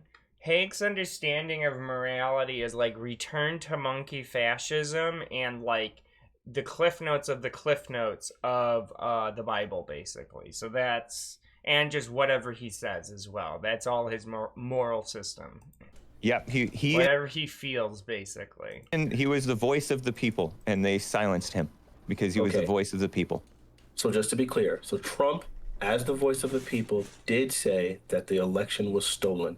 Right, he was not the Pied Piper like Destiny is trying to make him sound like. What would it take you to convince you that Trump was wrong about something? Well, how could these people be so stupid wrong? yet they're so intelligent, like that they just plan this around? I don't know. Proven wrong. I just don't. Well, proven wrong about what? I think it's silly to be calling this what he claims about the election the big lie. Do you agree with that characterization? Is it's the big lie? Yes, absolutely. Yes. Oh yeah. Come on, now you're trolling. How am I trolling? But wait, you don't know whether you believe it or not either, right? Because you're completely undecided. Yeah, exactly. So how can you? How is Hake not a locale? He kind of is, but it's like the reason why he's not a full-blown locale, I think, is because he can't freak out enough to really jump the shark. You know, like the classic example of locale, like Chris Chan, Christian Weston Chandler, they would just freak the fuck out and like just go apeshit. And so they would jump the shark into locale territory. Hake is just like this fucking, I don't know, he's like the Tin Man from The Wizard of Oz, kind of. If he had autism, he would be Fundy Chris Chan. Yeah. I don't think he's autistic. I think he's just a fucking weird asshole. I think he's like a weird sheltered guy who probably just lived in some like semi-rural area all of his life, I bet. I can kind of imagine. You call it a lie if you don't. I mean, it probably depends. Well, he says he lives in LA now, so he could just be a fucking idiot. I don't know. He kind of has the affect of a rural person, though. I guess maybe there's enclaves of those people in cities. He's that one guy who only listens to his pastor. Yeah, he really is. And I guess his pastor's JLP or some shit. I don't know. Oh, no. Well, we can call it a lie because they tried 3 cases in court. None of the cases they tried were anywhere near as strong as what Giuliani misrepresented them to be on the media. And when they tried all 3 of these cases in court, they lost. And when all of the other independent cases were tried in court, so ones over individual videos or individual affidavits, all of those were seen to be misrepresented as well. So it seems to be that it was a big lie. Or at the very least, saying that you know the election is fake is a big lie. The point of fraud is to get away with it. And that's not an answer. This. That means that any fraud, Yes, I can is. say, okay, I'm sorry, but your mom and dad aren't who you think they are. You actually have different parents. Did you know that? Nice. Cute. Okay, but if you tell me that you don't think that's true, then I'm just going to tell you, well, the whole point of it is to lie to you about it. So of course you don't think it's true. You understand how now you're in an inescapable loop where you can never prove anything to be true. No, right? but you're pretending that we have this trustworthy country, and we all know that we don't. We don't. It's not that we have a trustworthy country. It's that you have a fundamental misunderstanding how our country works. It's not like every single person all over the country is communicating with each other to coordinate these massive conspiracies. It's not a conspiracy. It's a corrupt culture. That's Look, no. You think that all these federal judges that even Trump himself appointed are in on it? No, I'm talking about even doing the election. Once you accept these ballots, you have no way of proving or disproving in court. You have to win in the streets before the election even starts, because you have like Detroit and Atlanta and these black areas where they just let the blacks do whatever they want with the election. And then What do you mean let them do what they want? You mean like vote? When you try to say that's what I said. Remember, I was saying that there's all these myths that all these conservative men have about like localized corruption and stuff, because some of it's true. It's like there's kernels of truth. Like my father, he always talks about how corrupt Chicago is, and it's because it used to be pretty fucking corrupt actually. But it's not like a precedent for anything per se, especially in a national election. And now Hake is doing the same thing. He's like, oh, all those blacks and the whatever, they just let them do whatever they want or whatever. Like there's just mass fucking fraud, even though there's been a bunch of investigations already. They just don't give a shit about the truth. They have a fucking alternative for reality. And they just want to assert that. Kind of like what Russia's doing with Ukraine. Blacks are out here wilding. Yeah, exactly. Yeah, they're just doing whatever the fuck they want. No, they voted. That's what they did. I don't like, what the fuck? Where's the evidence? There is none. Black people, I would bet, have had the greatest pressure on them not to break fucking voting laws, perhaps of like any fucking group, because could you imagine what would happen if they had done so systemically at all, really, in most places? They don't even have that much influence over local government a lot of the time. Hey, hold on, wait a minute, what's going on? You saw that happening. I mean, they do more and more now, but back in the day, during when the genesis of all these problems, not really. Wait, do you think that black people shouldn't be allowed to vote? Or I don't understand what your point is here. They shouldn't be allowed to cheat, definitely. How do you, but we haven't seen, nobody was able to prove any cheating. They don't cheat. No one was able to prove, exactly, because they didn't enforce any election integrity measures. Okay, so Hake, do you believe cheating happened? You have to assume, yes. You have to assume that cheating happened if you leave it open to cheating. What the fuck? Because there's always going to be a little bit of. Do you believe that cheating didn't happen? Because of the blacks, TH space BLAX, the blacks. They are just allowed to do whatever they want. They just write whatever they want on a bunch of ballots and send it in. Huh, Hake? That's exactly how it is. Because everyone's a fucking a piss baby lib who's too female-minded to find the truth or some shit. There's been a million investigations of this election. There's not a bunch of fucking voter fraud, and I think in a lot of the cases of voter fraud, it was actually Republicans, so... Both sides. Let's just expect that. I would say... I remember they did that big-ass crowdsourced or whatever investigation in Arizona, and they actually uncovered more votes for Biden. He had more votes in the end after the investigation. It was like a $10 million investigation or some shit like that. A bunch of people paid for it. I can agree. I would say that if there was any cheating, it was on such a small scale and so minuscule in factor that it probably wouldn't have been enough to have stolen the election. So all the crime and lies, like that woman in Texas, open media deception that happens in the country, but the election has just very minuscule corruption. Okay, but maybe this is where I don't know. If we're trying to have honest conversations, I think this is where the difficulty comes in, right? It's because I expect you to act. Yo, I got a huge fucking spider bite on my hand, but I haven't seen any fucking spider. What the fuck? This really is like fashy, pre-fash thinking, is where you set up every other conclusion for why shit in the world might be wrong. You just like set it up so that it fails and that only your fucking dumbass, everyone's a degenerate piece of shit who needs to be straightened out view is the one that's true. It's just like fashy shit. Oh, the whole country's falling apart, but maybe the election has low corruption. It kind of does. It's actually a pretty good electoral mechanism. Can we talk about how garbage Destiny's color theory is? It kind of is. I'm not super impressed with his background sometimes. Because he sometimes does different... Well, no, that is kind of the view. Sometimes he changes it a bit. But it's not, like, super great. I'm not... I think to anybody listening... He should stick to music, and he should have someone else design his background, I think. To this conversation. It looks like a preschooler painted it. Yeah, a little bit. Based off of just some of the other things, like you've like over your show, over the amount of time that it's been on, that you clearly think that the election was stolen. I don't understand why you're just being dishonest about that. No, you're just making an assumption. Because I'm sorry. I've plainly said stolen. I don't know. I heard what you said. But you do believe that there was cheating within the election. Do you think that the cheating was enough, or was of a significant number enough to change the results? I don't know, but I know that in general the integrity of the country has been undermined. That maybe they don't have to cheat that much because the people are such idiots. Okay. He's the one who's undermining the integrity of the fucking country. And Trump was claiming that. And the mainstream media has been completely dishonest and gotten away with it in so many different ways. Okay, are these views that you just expressed now very different than the things that Trump was claiming originally? I don't know. I know that he was talking about fraud and stuff like that. I don't know what he meant exactly. Do you trust the vaccines now that Trump has said that he's had them and he's had his booster and everything?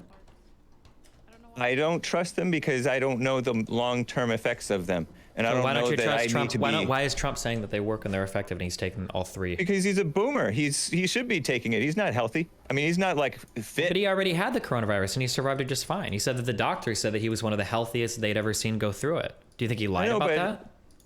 No, I believe him, but that's him. That's his business to take it. Wait, hold on. How do you believe him when he says that his body was healthy and he got through it? But now you're saying, well, he's not healthy. He needs to have the vaccine. No, I'm saying that. Look, but when I see not healthy, I mean he's a little overweight. He's a little over 65, and so he probably should be taking steps to protect himself. And if he's a boomer and he's his own man and wants to take the vaccine, yeah, go ahead. Would you say that most people that are over 65 and overweight should probably be taking the vaccine then?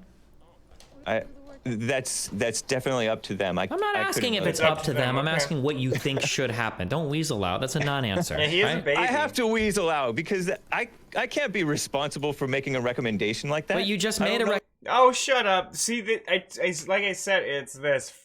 They have to never give up the vaccine and the big lie about the election, because it sort of is this precarious foundation to all of their like alternative fascist epistemic bullshit. If they give that up, they give it all up. At least, I mean, in theory, I think it's actually true if they do that. Because at the very least, the movement will lose a lot of its big advantages, and it may not end up the same thing afterwards. So I actually think there's some truth to that assumption as well. Recommendation for Trump. He said, yeah, he probably should get it. He's old, he's fat, you don't want anything about it. He's over 65, right? So do you think that most people that are over 65 should probably get it? They don't have to. They're not taking your medical advice. It's just a question.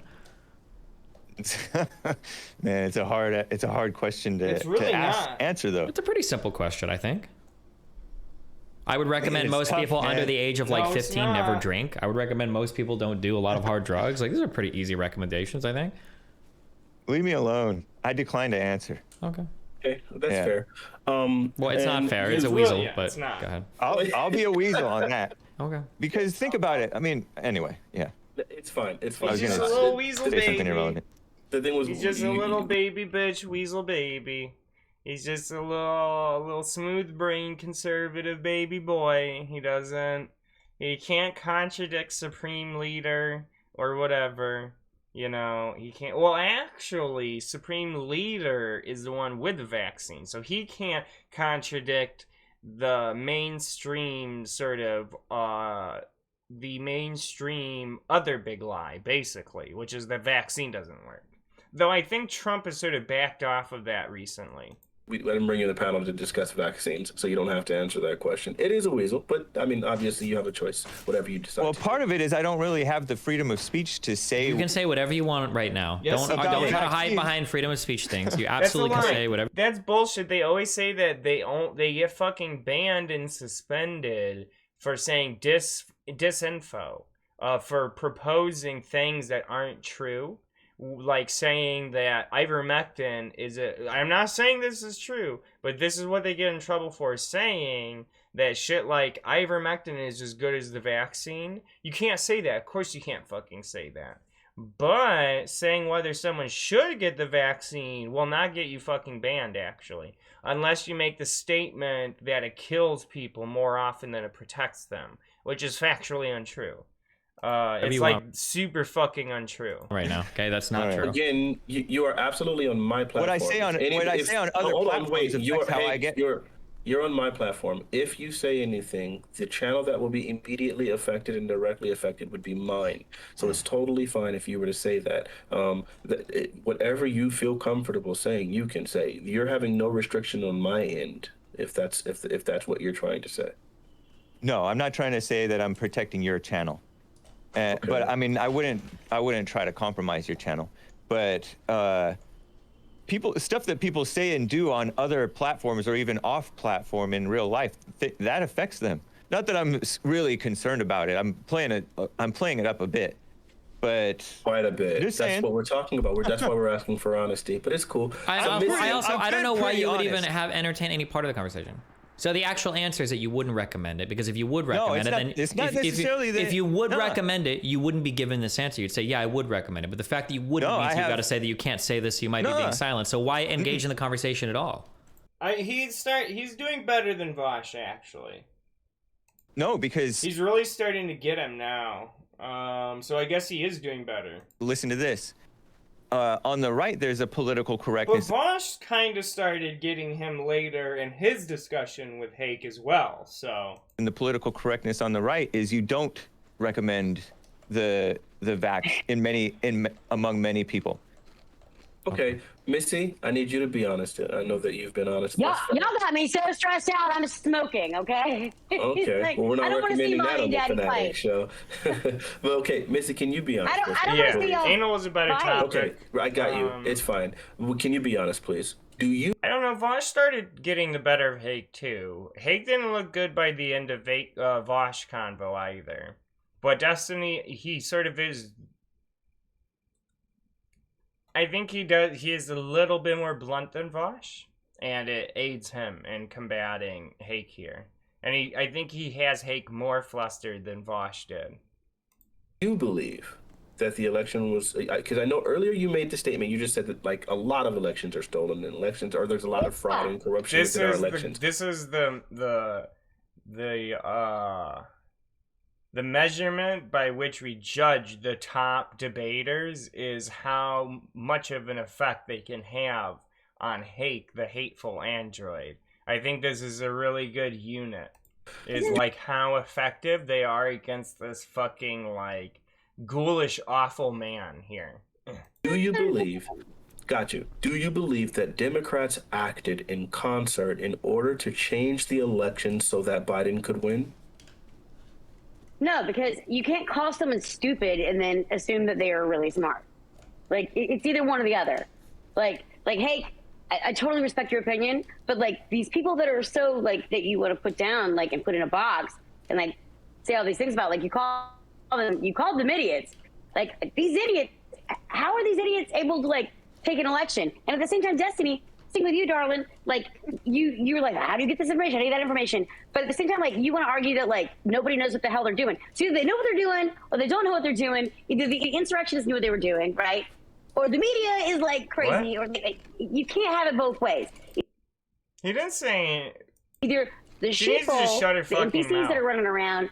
Either she needs to just like shut her fucking mouth with all her folksy bullshit. I think they're stupid or they're not. I don't think anyone is capable of achieving that kind of mass fraud such that it stole the election and changed Biden into a winner over that. Okay, then if you don't believe that, so then you would say that the entire reason for the Capitol riot, considering that Trump did make that claim rather frequently, so then would you say that the Capitol riot was based on misinformation? I absolutely believe that everyone that was there had no idea what was going on. I know because I talked to people that were there and they had no idea what was going on. Like, they literally did not know. I think there were other people. I mean, some didn't, of course. Maybe one of our lovely alphabet organizations, who knows which one. But there were other people, like, pushing them that direction. No, there wasn't. And, like, like anything else. There was, like one or two FBI informants there, but because fucking right-wing terrorism, duh. This is nonsense. This is just more right-wing frothing at the mouth shit. Like Boston wins the World Series and everyone goes crazy. I can skip right? And they start turning over cars and all. I think that's human mentality. We've done that forever. Bye-bye. Absolutely. I've heard enough from Absolutely. These are not, look. So you think some of the people, because I mean, there was for example, there was a guy that they interrogated, the one who had tased the officer. They did have intentions. That a large majority when give opportunity and hyping up and being in a little echo chamber. It's just the same shit she's been saying. People saying. agree with them. Every time she opens her mouth, it's approximately the same nonsense. It's like she's on a loop, and it's like every time she opens her mouth, it's like some of the loop, and then while she's quiet, the loop keeps going, and she just opens her fucking mouth every time she needs to like eat up some time or something. It's all the same nonsense. It's just like they're fucking, they're investigating us. The FBI, CIA are causing all of this, like, all this fucking dumb nonsense. They're two different sides, Hake and this lady. They're two different sides to the same fucking coin. I don't think it was organized ahead of time.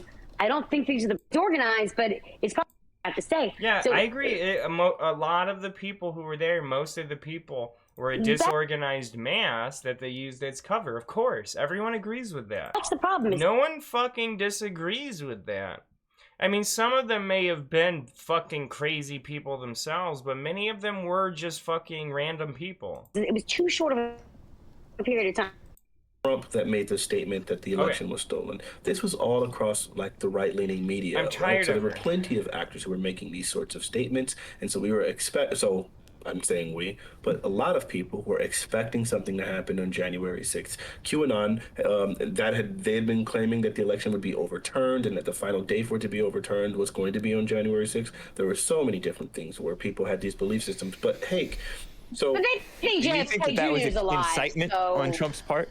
Well, no, the question I was going to ask you really quick was, do you feel that with them making the statements that this thing was going to happen, do you believe that, that the Democrats and the left-leaning media warning people to stay away from January 6th, do you believe that that's indicative of the idea that there was violence that was going to be there?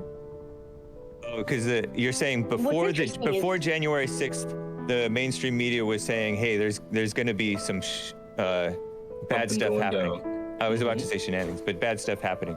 No, that's told. I was told. Cernovich himself said. Wait 1 second, Missy. Let him answer, please. Cernovich himself warned people not to fall for the trap, and because it was a clear setup. So. Set up by who? I don't know. I was told there were going to be Antifa people.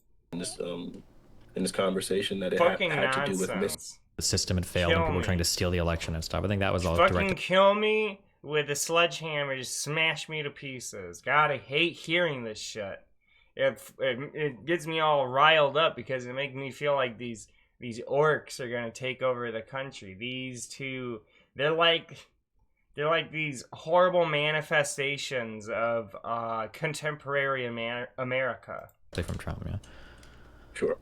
That wasn't my claim. I was just citing Tucker Carlson under the assumption that Hake had watched Tucker Carlson, but apparently he didn't. Mm-hmm. Yeah. So, okay. I mean, I guess... There's no quotes on that one. Sure. So I guess at the end, officers died, right? I mean, weren't there 5 So deaths? really, no. Let's just say no. No officers died that day. There's a poetic license on that one. One person died from this event, and it was the woman that was shot when she was trying to breach the hallway downstairs. Yeah. Her name is Ashley Babbitt.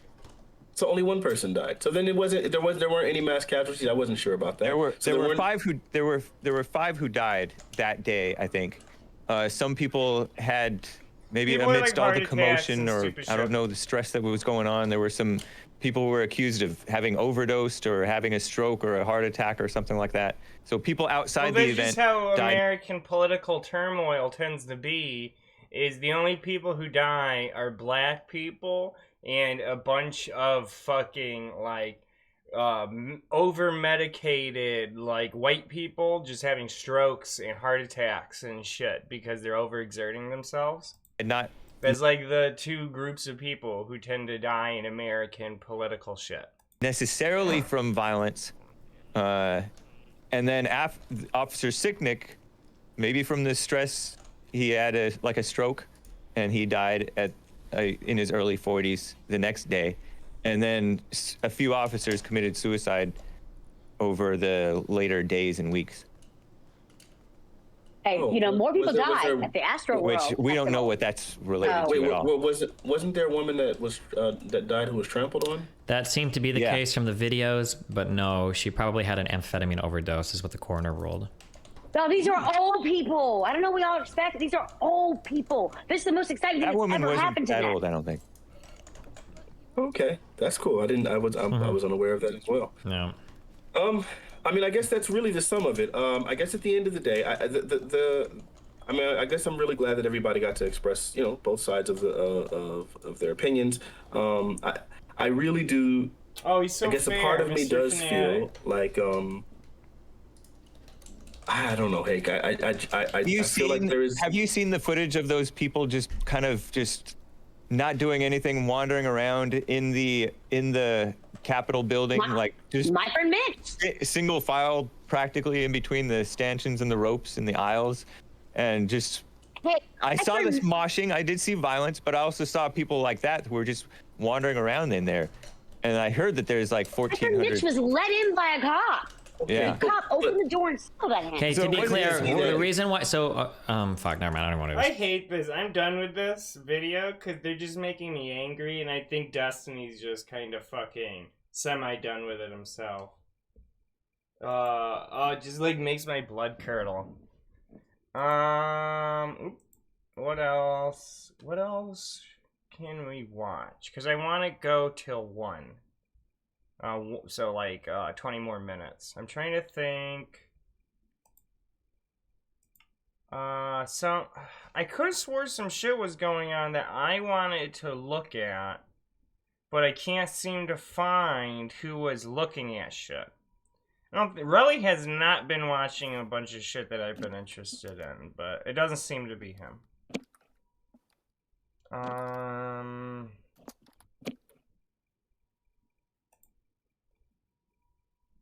Oh, I do. Yum. So I thought I already checked Chud. There you go, mate. All seem to have the same opinion. Reckless, I would say. The BIA, this kind of organization in research around. Roll back the spice a little bit on that. I don't think that's really wrong or disagree with, or even excessive or bad. Whenever an email came in. Now, for me, and if you don't fight the globalists, you're not going to have a country anymore. Is he doing a thing of someone else or what? And we need to take back our country from the globalists. Oh, is he doing a meme? Globalists. So wouldn't you be justified to kind of rig your little state election, county election system? Let's look at James. What did James do last? What was he talking about? Oh, look at. I think Norway and Sweden are both very similar like that, and then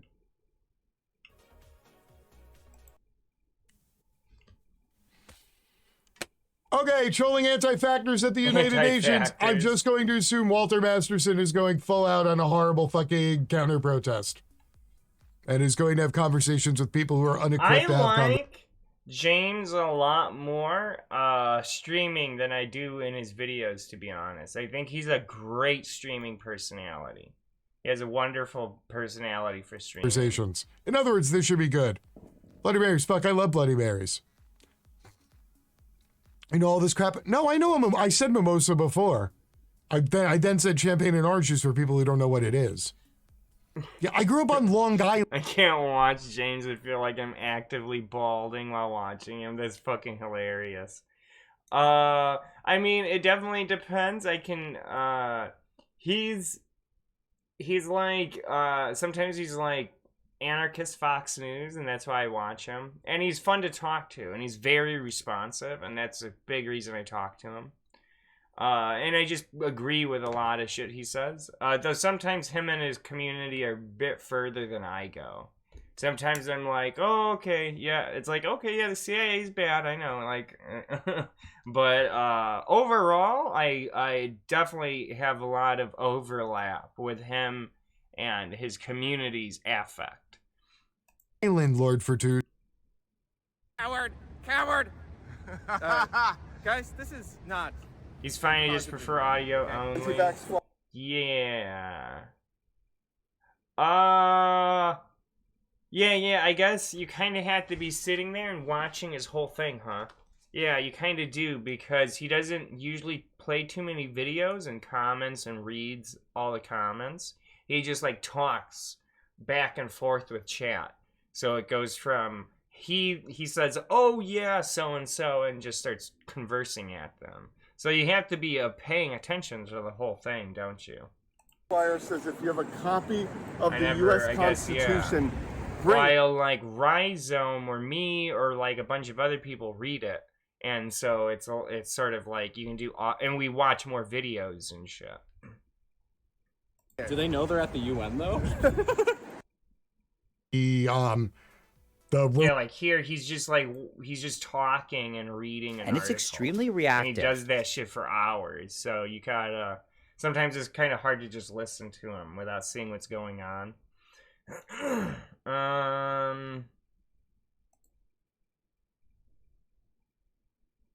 Lonerbox, we watched Lonerbox earlier, and he had this argument with one of his viewers who is just super fucking Russia-pilled.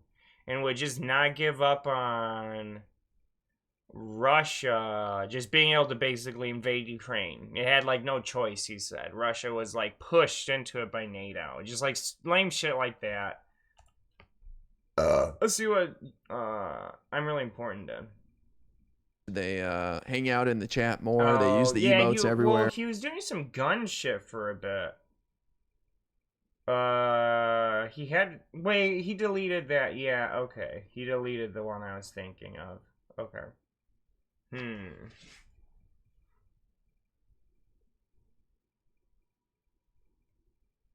Oh, you can check Rhizome. Rhizome you can always watch his shit.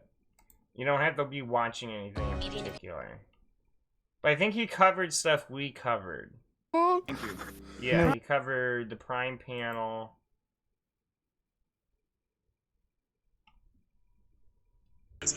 He has no beard. Oh yeah, this. Okay, yes, we can. The craziest comment on this in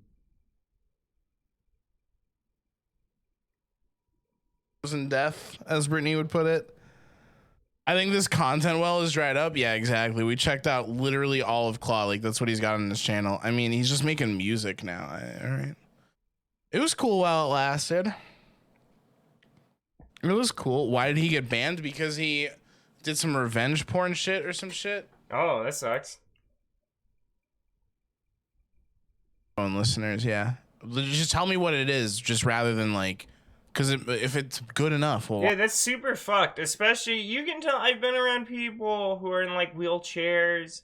I've worked at places where they had wheelchair-bound people. They just, from the video that we see, it really just seems like he doesn't need a wheelchair, or if he does, it seems like he's semi-mobile at least, which is a pretty huge distinction, actually. It's a big ass difference in quality of life. Watch it, but it just depends. Isn't the story fake? I think so, but I want to hear about it because like we have to. This came out recently. There was a wavy web surf video like years ago that said that this was. I can't remember, to be honest. It says faked in quotes, so we have to look. Do you like to react to murder psycho killer cases? No. It's like an hour and 30 minutes for what? But I guess, like... For what? The thing Rhizome kept saying, and I didn't have any context for, is does he ever say that he's like a paraplegic or whatever? That he's like fucked up like that? Or did people just assume it because they always saw him in a wheelchair? Because sometimes you have like nerve damage and you can only walk short distances or for short periods, like stand for 10 seconds or maybe a minute. And so people opt to have a wheelchair. It happens all the time, you know? So what I don't know, I have no context for, is was he fronting to people that he needs this wheelchair at all times? Basically, he was wheelchair bound when he got popular, but he never said he was permanent. Okay, that makes a lot of sense. Because he, you know, that can happen too where you kind of maybe fuck up both of your ankles or something, and you just opt to have a wheelchair, and then you sort of slowly get out of it, and then they were probably shocked when they saw him just get up. Because I'm, you know, in months' time, a lot of people could easily assume that he's just like a paraplegic. He claims he had an accident and people just assume, no way to 100% tell if he was playing it up. Yeah, that's true. So I guess we'll see. Rhizome didn't seem convinced that he was playing it up, though, from what we saw, so... I didn't even see what you were saying. It's an hour and 30 minutes. Oh, the debate. If you got a link for that, send it over. We'll look at it. Zillion claimed that he... We'll look at it. You know about the lady who faked cancer on Twitch? No, probably not. I don't think I do, actually. Can we spread out the Hake? I like the coverage, but that's exactly why I'm like, send the link, we'll look, but I don't know. Pretty sure Austin may have had sex with some of the guests on panels. He probably didn't tell them stupid shit. Zillion wasn't actually disabled. That would be until January 2013, approximately 6 months after beginning his streaming journey, when Zillion OP's promotional Facebook page would be hacked. Oh, dude, that's so early in Twitch's history. God damn. Creating initial suspicions that his apparent disability was nothing more than one giant hoax. The hacker, who seemed to have known Zillion personally, began publicly posting to the Facebook page in posts that confidently suggested Zillion was able to walk and was therefore a fraudster, swindling sympathy money from his audience. Don't get angry, Zillion, just walk away from the computer for a minute. I just met you, and this is crazy, but here's a chip-in button for a charity. Let me steal your money, maybe. We're not like you, sir. We wouldn't mess with your PayPal. Unlike you, we're above stealing money from those in need. Hey guys, I'm sick. Donate to me to pay my hospital bills. I'm giving away a keyboard that was given to me by another fool who doesn't care that I scam my viewers for money. Hi guys, who wants to raise money? Jesus fucking Christ. For some kids. Daddy needs a new set of legs. Did some squats tonight, my thighs are on fire. Please stop DDoSing my legs. So this is a troll account posting as him. Why do these posts hinting that Zillion... I mean... Yeah, I don't know. It's weird because people do charge later. I was seeing a little bit of what they were showing in Rhizomes. It seemed like people said, well, it seemed like you never gave updates on your healing process ever, which is a little suspicious, right? Because like people were charging him with never notifying anyone what the injury was, which makes sense. And which is a highly, highly deniable form of potential fraud, which you'll just, like you said, Rev, you'll just never know. Was a fraud. The hacker didn't post any actual evidence or it's his account, but somebody hacked it. That this was in fact the case. Therefore, Zillion's Facebook audience simply assumed that the hacker was a troll who was using the opportunity to publicly mock Zillion's handicap status. However, in light of these posts, the audience would notice that Zillion did have a history of engaging in fraudulent activity for his own. What is this editing, dude? Nice. Audio, video quality, low sound. Oh, it's like totally. I mean, we're not doing Sweatlord politics shit right now. That's the first thing you should have said. Yeah, this is definitely. No. I appreciate it though, Evil For City. example, on the 10th of January 2013, just 10 days before his Facebook was hacked, he'd be banned. We're just chilling with some drama, but slightly political content. I don't wanna like go down like super like actual political content today. On the 10th of January 2013, just 10 days before his Facebook was hacked, he'd be banned on Diablo 3 as a result of beginning his stream whilst having a botting script active. The incident will be shared to Reddit, where it received over 700 upvotes, with a post also explaining Stream VC. Okay, thanks. Shmup. Stating that it was for account sharing as opposed to the reality for botting. It's short and simple, not so. Okay, it's not, or we're on a different tip right now, though, Evil City. Although the craziest comment on this entire post was without a doubt this one. If we were watching stuff related to those topics, then sure. We've been talking about like Twitch and content creation and shit like that all night, you know? Whether he is really in a wheelchair. Maybe it's all just part of the act to garner sympathy. While this comment was only speculation at the time, only 4 months later, on the 5th of April 2013, this is it, something yeah. would happen while Zillion was streaming, proving this Reddit comment correct, whilst ending Zillion's entire career in the process. Dude, who else has seen what I've seen? Like, why do I remember this? Was it a wavy web surf video? It is weird because Twitch banned him, right? So, I mean, that could easily be a reaction. Reddit does shit like that all the time. So I've seen social media sites just do shit. Plenty. But it is weird. Twitch banned him. And maybe it was like some mass report shit. Maybe people felt fucked over, and so they mass reported him, and they just decide, or maybe it made like a news article or something. Because it sounds like something that could make a news article overnight, you know? Yo. Watch, check it out. Get on your mount and follow me. Maybe I don't want to follow you. When it's easily outgeared. Our dog, oh my god, we took our dog, like to the fish shop today. Yeah, okay. He loves just like going out and meeting new people. We constantly have to take him to like, and I was like, oh, this is so cute. Like he's cuddling with me because he's scared. If you believe that actions speak louder than words. What do you think, chat? I remember this so much, dude. I remember there's like people who like analyzed every frame of this. It's a miracle, right? So he gets up. Just stood up. Some people say it looks like he falls over as soon as he gets up. No. So like they're like, all right, he gets up, falls. They say like this is the fall right here. It just looked like, but then like the camera. It just looked like he sort of picked his leg up to move around like a desk or some shit. I don't know. It just looked like he stood up. From the looks of it, that is not a person who absolutely needs a wheelchair at all times and basically needs help transferring themselves into certain like vehicles or whatever. This is like a person who has mobility around their wheelchair without needing it. That has to be it, because they just stood up like a person with full leg strength and like mobility and everything. Gets turned down. Like to the fish shop. This is so cute. Like he's cuddling with me because he's scared. If you believe that actions speak louder than words. What do you think, chat? I remember this so much, dude. I remember there's like people who like analyzed every frame of this. It's a miracle, right? So he gets up. Some people say it looks like he falls over as soon as he gets up. So like they're like, all right, he gets. No, he just stood up. He just like stood up like me. Like I would stand up. Like that's fucking dumb. Like this is not a person who is wheelchair bound at all times. I'm telling you.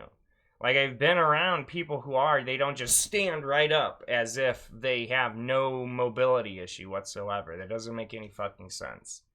It's up, falls. They say like this is the fall right here.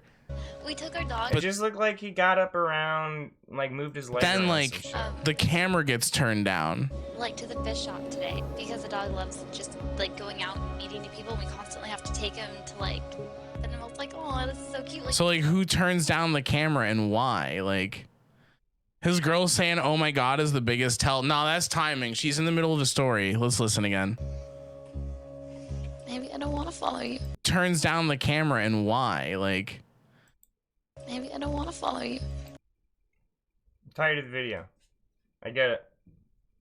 That's the one skeptical claim. They're like, no, it looks like he stood up and fell. And then when the camera got turned down, I don't know what the defense is for that one, but did he ever come back? Yeah, of course. We'll see what happens, though. She thought of a random story. You can speculate all you want. It just sounds really clean. I don't think that that really proves much, to be real. Was basically the same as him saying, I've just exposed myself doing something that I definitely shouldn't have been doing. His girlfriend seemed to realize this as well. It was the one in the background of the call telling the story about their dog. The second Zillion gets up, she pauses mid-sentence, then lets out a very panicked, oh my god. Our dog. Okay, let's see. I don't know. Zillion gets up, she pauses mid-sentence, then lets out a very panicked, oh my god. Our dog. Oh my god. Before going on to tell some very rushed, possibly improvised story about heading to the fish shop earlier that day. After Zillion's camera was turned away from his empty wheelchair, the stream would end. However, the chat... I don't know, man. We can believe what we want to believe on that one. Continued to discuss what they had just seen, and seemingly in a state of panic, Zillion joined the discussion.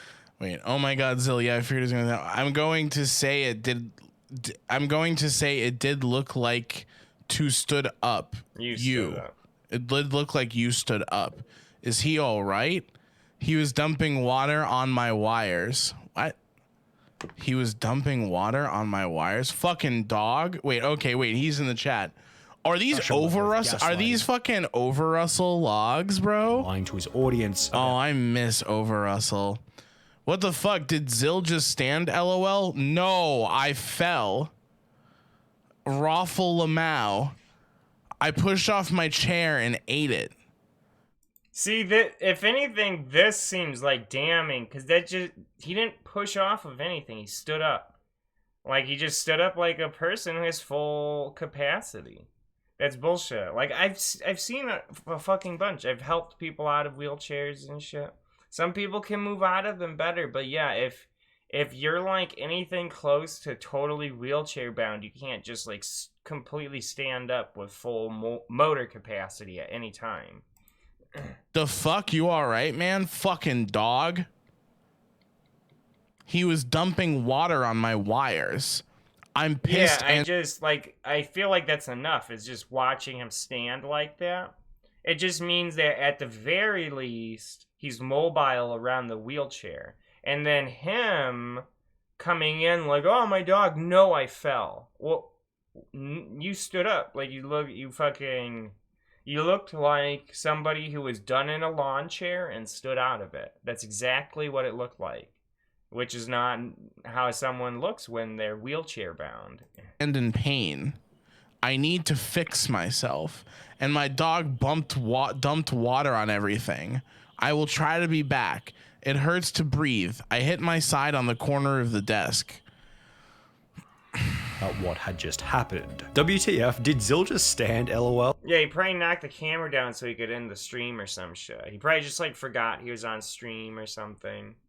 No, I fell. He hit his side on the corner of the desk. Let's watch it again. About their dog. Up. The second Zillion gets up, she pauses mid-sentence, then lets out a very panicked, oh my god. Our dog.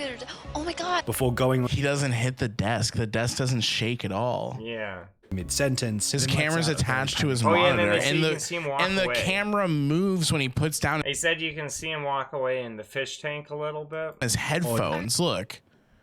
The second Zillion gets up, she pauses mid-sentence, then lets out... Yeah, he doesn't push up either. A very panicked, oh... So, he doesn't like... So he's concerned there's a dog dumping water. Yeah, he didn't like push down on anything. He just stood up. Like a grown man. Like a grown man with no injuries to their legs whatsoever. Okay, watch. When he puts the headphones down, it shakes the camera, and he doesn't push the chair. A dog. The second, and it doesn't, and the desk doesn't get bumped. Then lets out a very panicked. Boom! Oh my god! Headphones shake desk. Oh my god. He literally. Yeah, that's a really good point. The headphones is enough to shake the desk, but him running his entire body into it that like caused injury to him. That didn't shake the desk. That doesn't make any sense. It sounds like it should have knocked everything over. He turns from the chair. Like the direction of the chair isn't the direction he would have like fallen in. Before going on to tell some very rushed, possibly improvised story about heading to the fish shop earlier that day.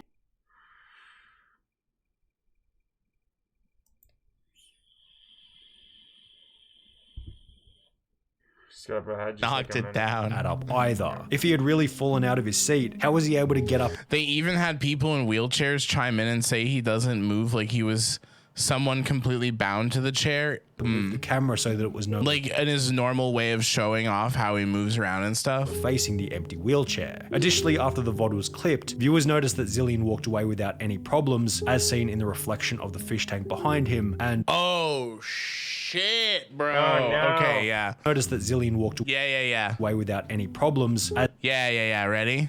Seen in the reflection of the fish tank behind him. And you really can see him just walk clear from everything. He's standing up the entire time. Oh, they got that motherfucker. Wake of this discovery. That kind of is red-handed. I mean, it's at least red-handed that he knew he fucked up. I don't know about if it was red-handed of an overall scheme to, like, get a bunch of money out of people. But, I mean, him omitting shit like his... Yeah, it's like... Yeah, got him. It's like he has this highly... This a lot of reasonable doubt to the way he conceivably could have scammed people, which is not talking about a healing progress and never saying anything. This sort of... It's like... It's kind of lying by omission. It's kind of right there at the line. But this thing where he gets up and then makes up a big fucking story, that almost like pushes it over a little bit. Like right there, it shows him to be a liar. The fraudulent moment will be shared to every corner of the internet. Yeah. The person who originally hacked Zillion's Facebook page would also find the clip, prompting him to log into the page once again before making another hacked post which stated, "So, what a day. I wake up to be informed of what has happened. I read all the articles, all I can say is karma. You deserve That's what I was saying. Coming to you, Zillion. I do hope you put those legs to use and get a real job. You owe a lot of people money now." What I find... okay, he's not a scammer though. Like, he did something scummy, but it doesn't mean he's a scammer. Like, people weren't giving him money like, oh my god, I hope I can fix your legs. Yeah. Oh my god, Zillion, like, I hope this money fixes your legs, bro. That's not I need more context. why they sub to him to support him, because he he can't work.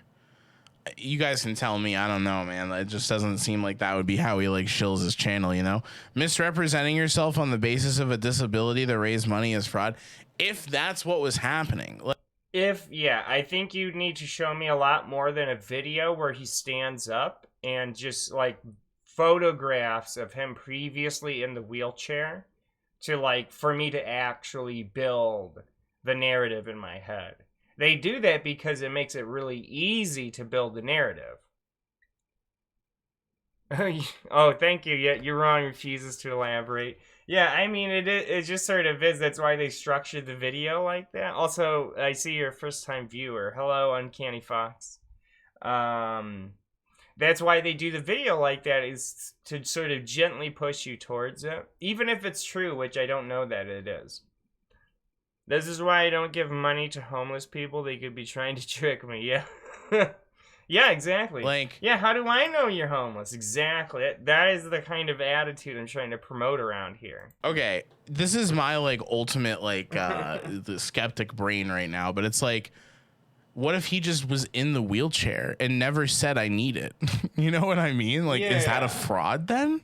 Kind of. Unless he like lean. I mean, he did seem to lean into it. He's like, no, I fell like the dog. Like, right, exactly. It kind of still is, but it's not. Potentially not that bad, actually. But like, you know? Rabbit hole. In July 2013, just 3 months after his massive... I'm just going ultimate skeptic mode, so you guys have to tell me how to, like... Yeah, you have to deal with it a little bit. That's sort of... Does that mean that, like, I lied to you and, like, I'm a fraud now? Yeah. That's true, yeah. I should take that out. If the subjects of my media can't stand, then it's pretty fucked, huh? Is that why you crab walk? Yeah, I'm holding. That's how I like. I want to see if there's more context to whether or not he really. 82 subs. Let's go, dude.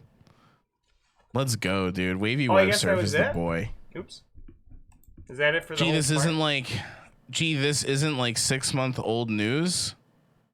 What? Oh yeah, that guy keeps heckling. Who said this was like something that happened like yesterday?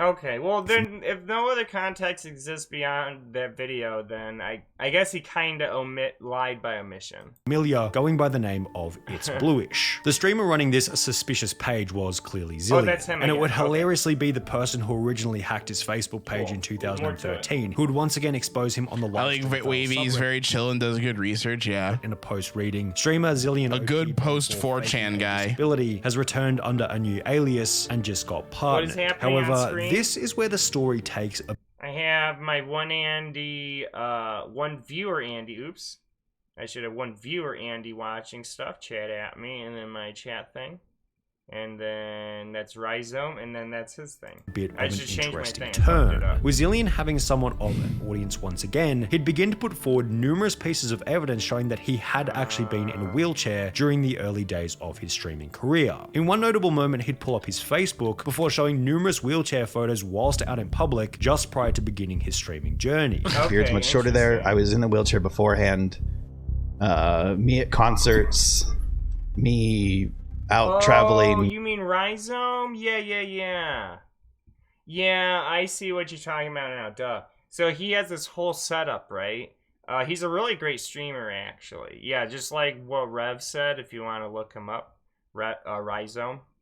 He has all this really cool shit where it's like a old-style 1980s computer, you know, with like Twitch shit and video game stuff embedded in it. It's really cool.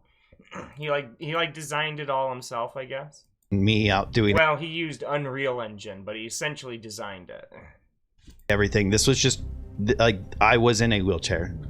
I did get better, and I am obviously no longer in a wheelchair. Unless for some reason. Wait, what? Zillion had lived a Yeah, it's really cool. It's really high effort shit. year of his life in a wheelchair. What are you talking about? Bye. I'm just gonna ban you. You're such an annoying fuck. Holy For the shit. sole purpose of looking disabled. I'm just having fun with my chat on some shit that I haven't seen. Like, holy. I'm mostly just chilling. We were watching some sort of politics stuff a bit earlier. That's usually what I watch, is politics and all of that. I started looking around for some content, and what this is just sort of like this, like potential wheelchair hoax streamer. It was making it seem like he was disabled and shit, and whether or not he was really doing that to get more donations and shit. So it's just like drama history, you know. Crap. Prior to beginning his streaming journey, it was basically confirmed that Zillion was most certainly disabled, or at least had been temporarily. This is where Wavy Web Surf comes into the mix, who's another YouTuber here on the platform. Many of you will already know exactly who he is. It's weird because I know a lot of people with limited mobility who switch between using the wheelchair and not, but this dude never suggested that. Yeah, there's something weird happening with these claims here. Yeah, there's something there, because a lot of people who have limited mobility will talk about that. And if they have it from an injury, they will usually talk about their healing progress. But this dude sort of made it seem like he was just wheelchair bound at all times. He never talked about that. And then they caught him standing up one time on camera, like on webcam, and just owned him, you know, just fucking. They must have mass reported him because Twitch banned his ass for it. Well, not all terminally online. Yeah, it's like, I'm sorry, 14-year-old, that we don't have the latest drama. I'm just having some fun. Like, holy shit. But we'll still leave a link to his channel in the description below. After Wavy Web Surf would learn of Zillion's return in June 2020, in conjunction with the newly found evidence that Zillion was disabled at least to some degree, Wavy Web Surf would conduct an hour-long interview with Zillion to get the full story from his perspective. Throughout the interview, it feels as though Zillion is speaking. Oh, just also to that chatter, this video came out in April, so a month and a half or less. In a way that's truthful. It doesn't feel like he's trying to hide anything. So under the assumption that this whole discussion wasn't yet another lie, limited nobility, Zillion wasn't lying about either the car accident or needing to be in a wheelchair. I was in a wheelchair for 2 years. I was in a car accident, which put me in a wheelchair for more than a year prior to streaming. And therefore the disability was never fabricated out of the blue in order to gain extra donations. And you know, with these Facebook photos, that just by you showing those photos, but there was that thing where it's like he was trying to cover his ass. It's like he was trying. It looked like he just stood up out of his wheelchair and because that's exactly what he did. And then when he got back in the chat room, he tried to make it seem like he pushed out of his wheelchair and fell over. So it seemed like they caught him red-handed, just for a little context. Hey, Larry. It seemed like they got him, so... Gifting us up to Wasted Design. Thanks, dog. Yeah, let's cheer things up. Let's go. I mean, to be honest, the band is also cheering things up.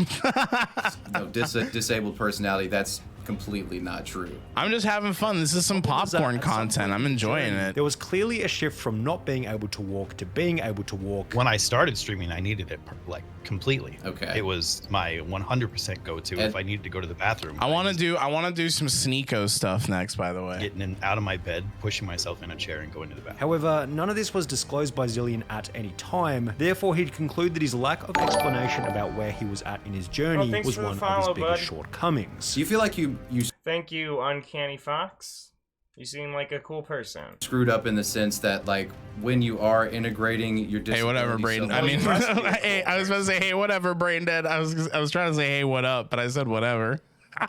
stream What that up? may have put off a certain image that you were wheelchair bound when you weren't. Are you willing to admit that perhaps not updating people was a mistake That there? was it was my biggest mistake, not updating people. I should have been open about the recovery from day one. My wheelchair. Dude, I don't know, man. This is tough, dude. My bias just tells me that he's like trying to scrape away whatever like credibility he has left. Exactly. To That's be what I like, feel no, like, listen, too. this is the real story. Like, I did kind of need it, you know? There's part of my stream, and it's something where people see me do wheelies and something people see me stuck in. I should 100% have been like, hey guys, today at physical therapy, I walked 2 steps. Yeah, that would have helped. Why wouldn't you share that journey? Okay, dog. It's a day for me, and I didn't say a damn thing. The way that Zillion talks about Why would you not share that? Wouldn't that, if you were like known as a person in a wheelchair, wouldn't that be pretty cool for your entertainment value? Like your community and everything? his past mistakes. I mean, not everyone has to do it, but not to say anything, that's kind of strange. Clearly shows that he's learned his lesson. He knows that he approached I it don't know. terribly. Yet, despite his clear remorse for what you might call the mismanagement of the situation, Twitch would still remove his new It's Bluish account for ban evasion. Aw, it seems a that little sucks. unfair I given his mean- clear display of remorse, as well as the fact that it happened over Well. 9 years ago now. However, it did seem Yeah, like did he learn his lesson though? It sounds like he's like, oh, I'm sorry, I just got caught, bro. the That's process kinda of what it sounds unbanning like, Sorry about that. I got caught. so perhaps he'll have another opportunity to do his stream the right way in the future. This is pretty good. Who is this guy? Sunny V2? Okay. I've never heard of this channel. They got They kinda 1.6 caught million his subs. ass. I remember thinking. Oh, I that have heard earlier. of this channel. I remember that was the one thing I remember is when so basically, yeah, he just they get a fucking clip of him standing up like a person with fully functional legs, and then he tries to play himself out of it. He tries to talk out of it. That's all I gotta really see to know he was trying, like, something weird was fucking going on in the situation. But yeah, okay, I'm going to end stream now. It's getting pretty late, and I would like to brush my teeth and get to bed at a decent time. So, thank you anyone who's watching. Thank you, Rev. See ya. Have a good night.